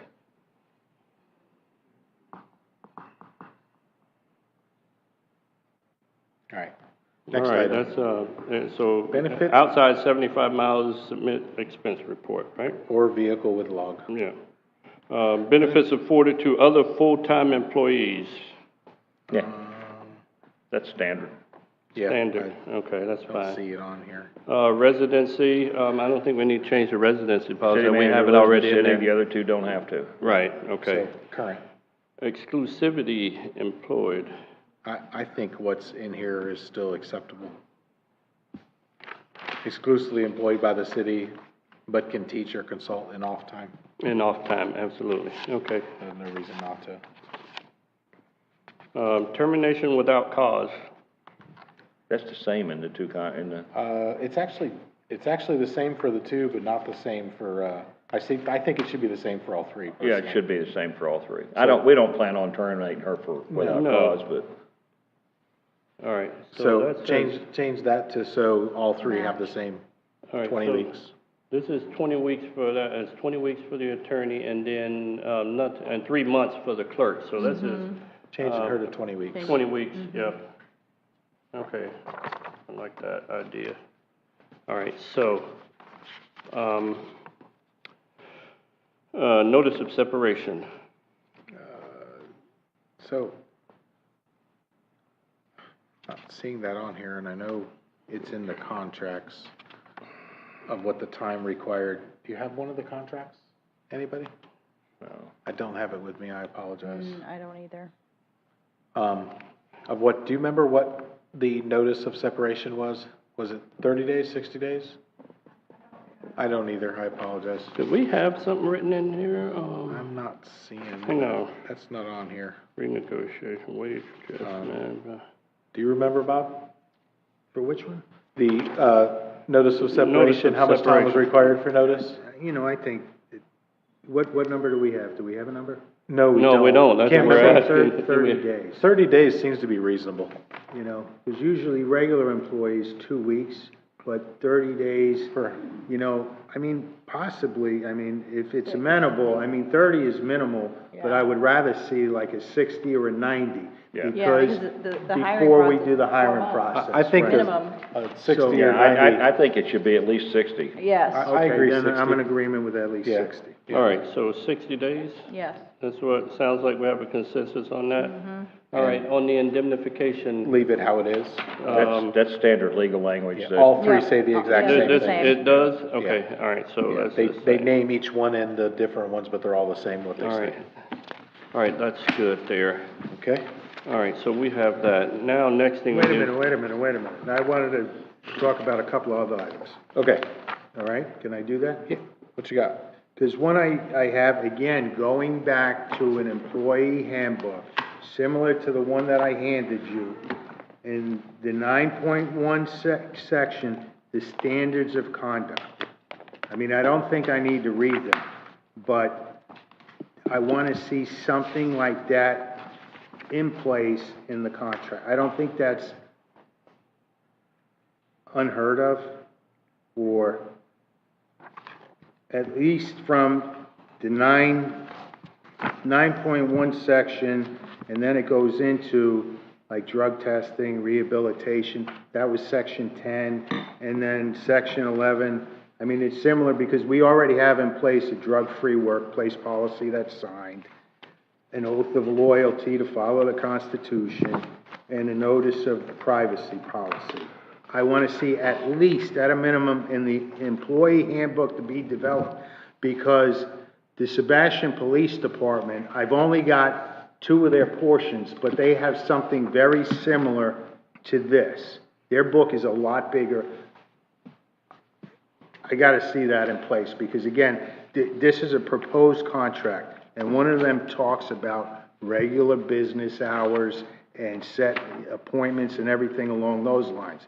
I mean, it even, in the handbook itself, it even covers issues such as insubordination, and what we have currently does not. So I would like to see that at a minimum. I'm probably the only guy up here who wants to see it, but I think it's reasonable. I think it's reasonable to do that, to do the employee handbook. And if we feel like that the police department's handbook can be used as a model for the rest of the city, then that's what we probably should do, is bring that over and use it as a model for the rest of the city. And in the contract with the charter officers, it might be reasonable just to have a clause in there that says that they will abide by or be bound by the employee handbook. I'm fine with that. Yeah, and so you have just, I mean, you don't put the employee handbook as part of the contract, you just, you bind them to the employee handbook. Right. Now, what we have to do is put together a project to do the employee handbook, and that's something that needs to be fast-tracked. Right. You know, and when I say fast-tracked, I understand the issue with all the work people have to do. It might not get done in the next 3 weeks, but it should be done as quickly as possible. Well, I know the And I agree with, hopefully the police department's handbook is sufficient enough that all we've got to do is bring it over and use it. Modify it. And use that as the model for the non-police employee handbook. Right, I know Cynthia has wanted to put one together, and I haven't read the entire Sebastian Police Department, but I have the Department of Children and Families one as kind of a model, and I think those are excellent tools. I mean, I gave you the portion that I gave you. So, I think at a minimum, that should be reviewed, and it shouldn't take that long to come up with. What she has to do then is to come up with the manual, the handbook, and then bring it back and we have to approve it. Right. And that's just a project. Now, the special meeting, we can't step beyond the boundaries of it, so we can't tell them to do that. But what we should do is put this on the agenda for our next council meeting and actually direct the city manager to work with the HR department and produce the handbook. Okay, but I like your suggestion that you had. Yeah. And then in this contract, put in the contract that the charter officers are bound by and will adhere to whatever the legal language is, the employee handbook. Slower, Fred's writing. No, it's good. You got it? Yeah. Oh, okay. Well, he didn't have to use his eraser that time. I'm using a crayon, though. Yeah, You can't use the red one. And obviously, Mr. Mike can probably help. Is that all right, Bob? That's what I want to see, and then also, until the contract is signed, I would like to see a logbook with the vehicle now. Because we're not doing the 500 right now. We just ask you to produce a logbook for the vehicle now. That's fine. I think we can do that. Yeah. Does anybody have an objection to that? No. No? Okay. And obviously, Section 4 of the resolution handles the renegotiation of the employment agreements, which we've already approved. Yes, So that's that already in there, That yeah. handles that, so obviously, you can just reference the resolution for that renegotiation. Yes. Yeah. Because now, just for the audience out there, what the resolution stipulates is that each charter officer on a 3-year boundary can request that we renegotiate their contract. But the council themselves can now, and it used to be, we didn't have the authority to request that we renegotiate contracts. When we modified the resolution, we added into it that the council has the authority to request the contracts be renegotiated. As it should have always been. As it should have always been. It just wasn't that way. And basically, if the charter officer never asked to have it redone, it was just never redone. It's went on forever. And so, what we did is we modified it so the council has the right to do that, to request that. And this is not punitive on the charter officers. This is just It should have always been business that way. modeling, and basically should have been done that way. Yeah. Never should have had a never-ending And then, contract. Yeah. and then I have one more, and of course, I know I'm a little bit difficult, but that's what I am, is, I would like to see it similar to like the state process. I mentioned this a few weeks ago at a meeting, is when you're doing the performance evaluation, you also have your expectations, which could be the goals and objectives, what you are gonna do in the following year. What are you gonna do? And then you give them the expectations, they sign for them, and then you go over their evaluation with them. And then when we go over next year's evaluation, we have that goals and expectations there, and then that's how we kind of rate the evaluation. How am I doing? If you went over budget on items, maybe it wasn't your fault, and we could explain that. But I actually it's similar to what Ms. Dixon recommended about the biweekly project scheme and email. You know, because my mind is going a little bit, and I can't some things I remember for a lifetime, and sometimes I don't remember what I had for breakfast. But I think that's the easiest way to do an evaluation. If I see the previous year you signed for these goals and expectations, and then next year, when we go over the evaluation, I can really grade you. Because Okay. I know what you said you were gonna do. So in our agenda packet tonight is a worksheet for city manager, city attorney, city clerk goals. So it sounds to me like what you would like to see is for each of us to fill this out, provide it to HR, have HR produce a consolidated document of goals and expectations, and then have us agree to that, and then let the charter officers then agree to that, and then that becomes the basis for the next evaluation. Not necessarily. No. This is, because my expectations for the state are set by the department. This is also, I wanna see, like I suggested the other meeting, I wanna see how they rate themselves. Okay. Okay? So this is their expectations for the next year. What are their plans that they're gonna do? And they can put these items, that you have here, the goals currently. So they set them. I don't wanna say you're gonna do this. I think we should together. We have our goals, what we would like to see, if there's anything specific being done within the next 12 months, but I wanna see what they plan on doing. Jeanette, just do what you did last year, basically. But there are other things, certain projects that are out there. They need to be done within the next 12 months. So I have some ideas for me, and I'm sure Mr. Carlisle has ideas for him for the coming year. I just want to see them written down in this document, and this is for the year forward. So then next year, when I'm doing the evaluation, I have something accurate that they agreed to get done. Now, some things are not going to get done because it could be the supply chain issues or something else that happened. I understand that. Okay. But I actually have something that they committed to doing, and I'll let you know, and if it didn't happen, and there was no other reason that it didn't happen, they can't get a 3 or higher. You know what I'm saying? So this now, is are you saying each individual would produce that with the charter officer? I think for the charter officers, they should. I think ultimately it should work for every employee in the city. because some people have very limited expectations, like, I don't want to call anybody out, but say you're making widgets, and the average widget you make is, I don't know, 90 a month, okay? So it's 90 a month you're going to make. So at the end of the year, you should have made, what's it, 1,080 widgets. Now, if you get 800 widgets, look, you're low. If you did 1,500 widgets, you're walking on water. I mean, similar, I was a loader for UPS over 20 years ago. They worked the hell out of you. But they put every guy, when they came in the next day, what's your average boxes you put in your trucks per hour? Yeah. Okay. So this is a cooperative agreement between each one of us and each charter officer. Correct. This makes sense. This is good.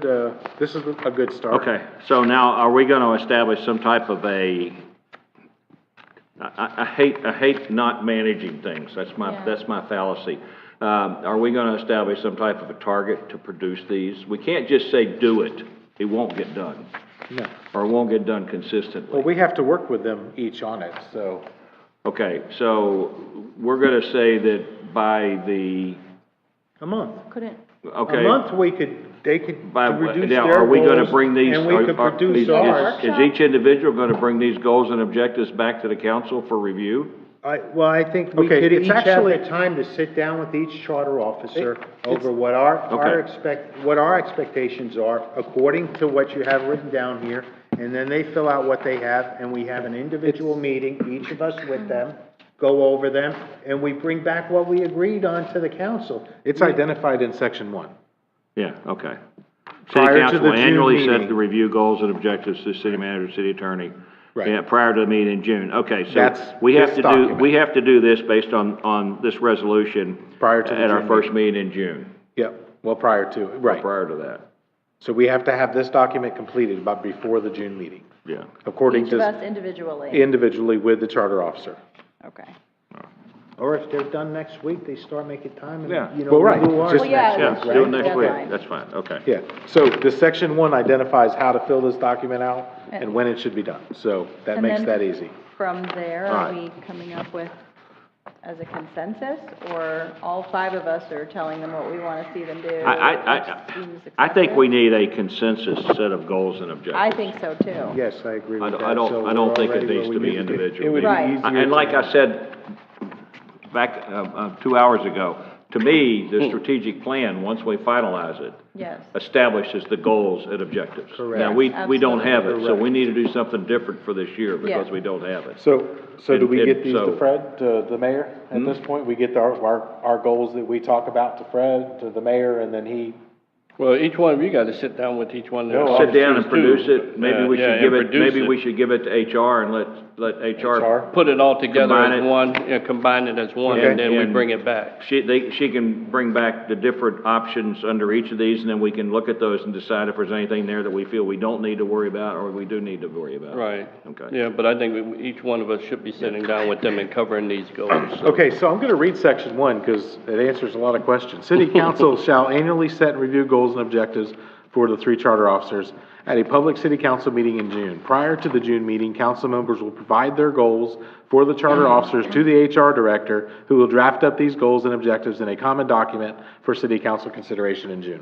See, the resolution makes sense, doesn't it? Yeah, exactly, right? It's called We're Tired. All right. Yeah, so section 1 identifies exactly what we need to do and how it's handled. So now we're on to item 3 on the agenda, Yes. before we have to extend the meeting. Yeah, well, we need to get out of No, here. 9:30 Okay, I would say that I personally would like to see these contracts finalized in the next 30 days. I think that's fair and reasonable. All right. Okay, do we have to take public input for any of these items that we're doing? No, I don't think so. I don't think, Mr. Mai, do we need public input on any of this? No, you're not taking any action. Right. So you don't need to take public input. So I mean, I personally would like to see it done within the next 30 days. I think we need to put this to bed. Like I said, I broke my golden rule and looked at Facebook and Nextdoor, and it's just outrageous, so. All right, so I'm gonna have to sit down with Mr. Mai.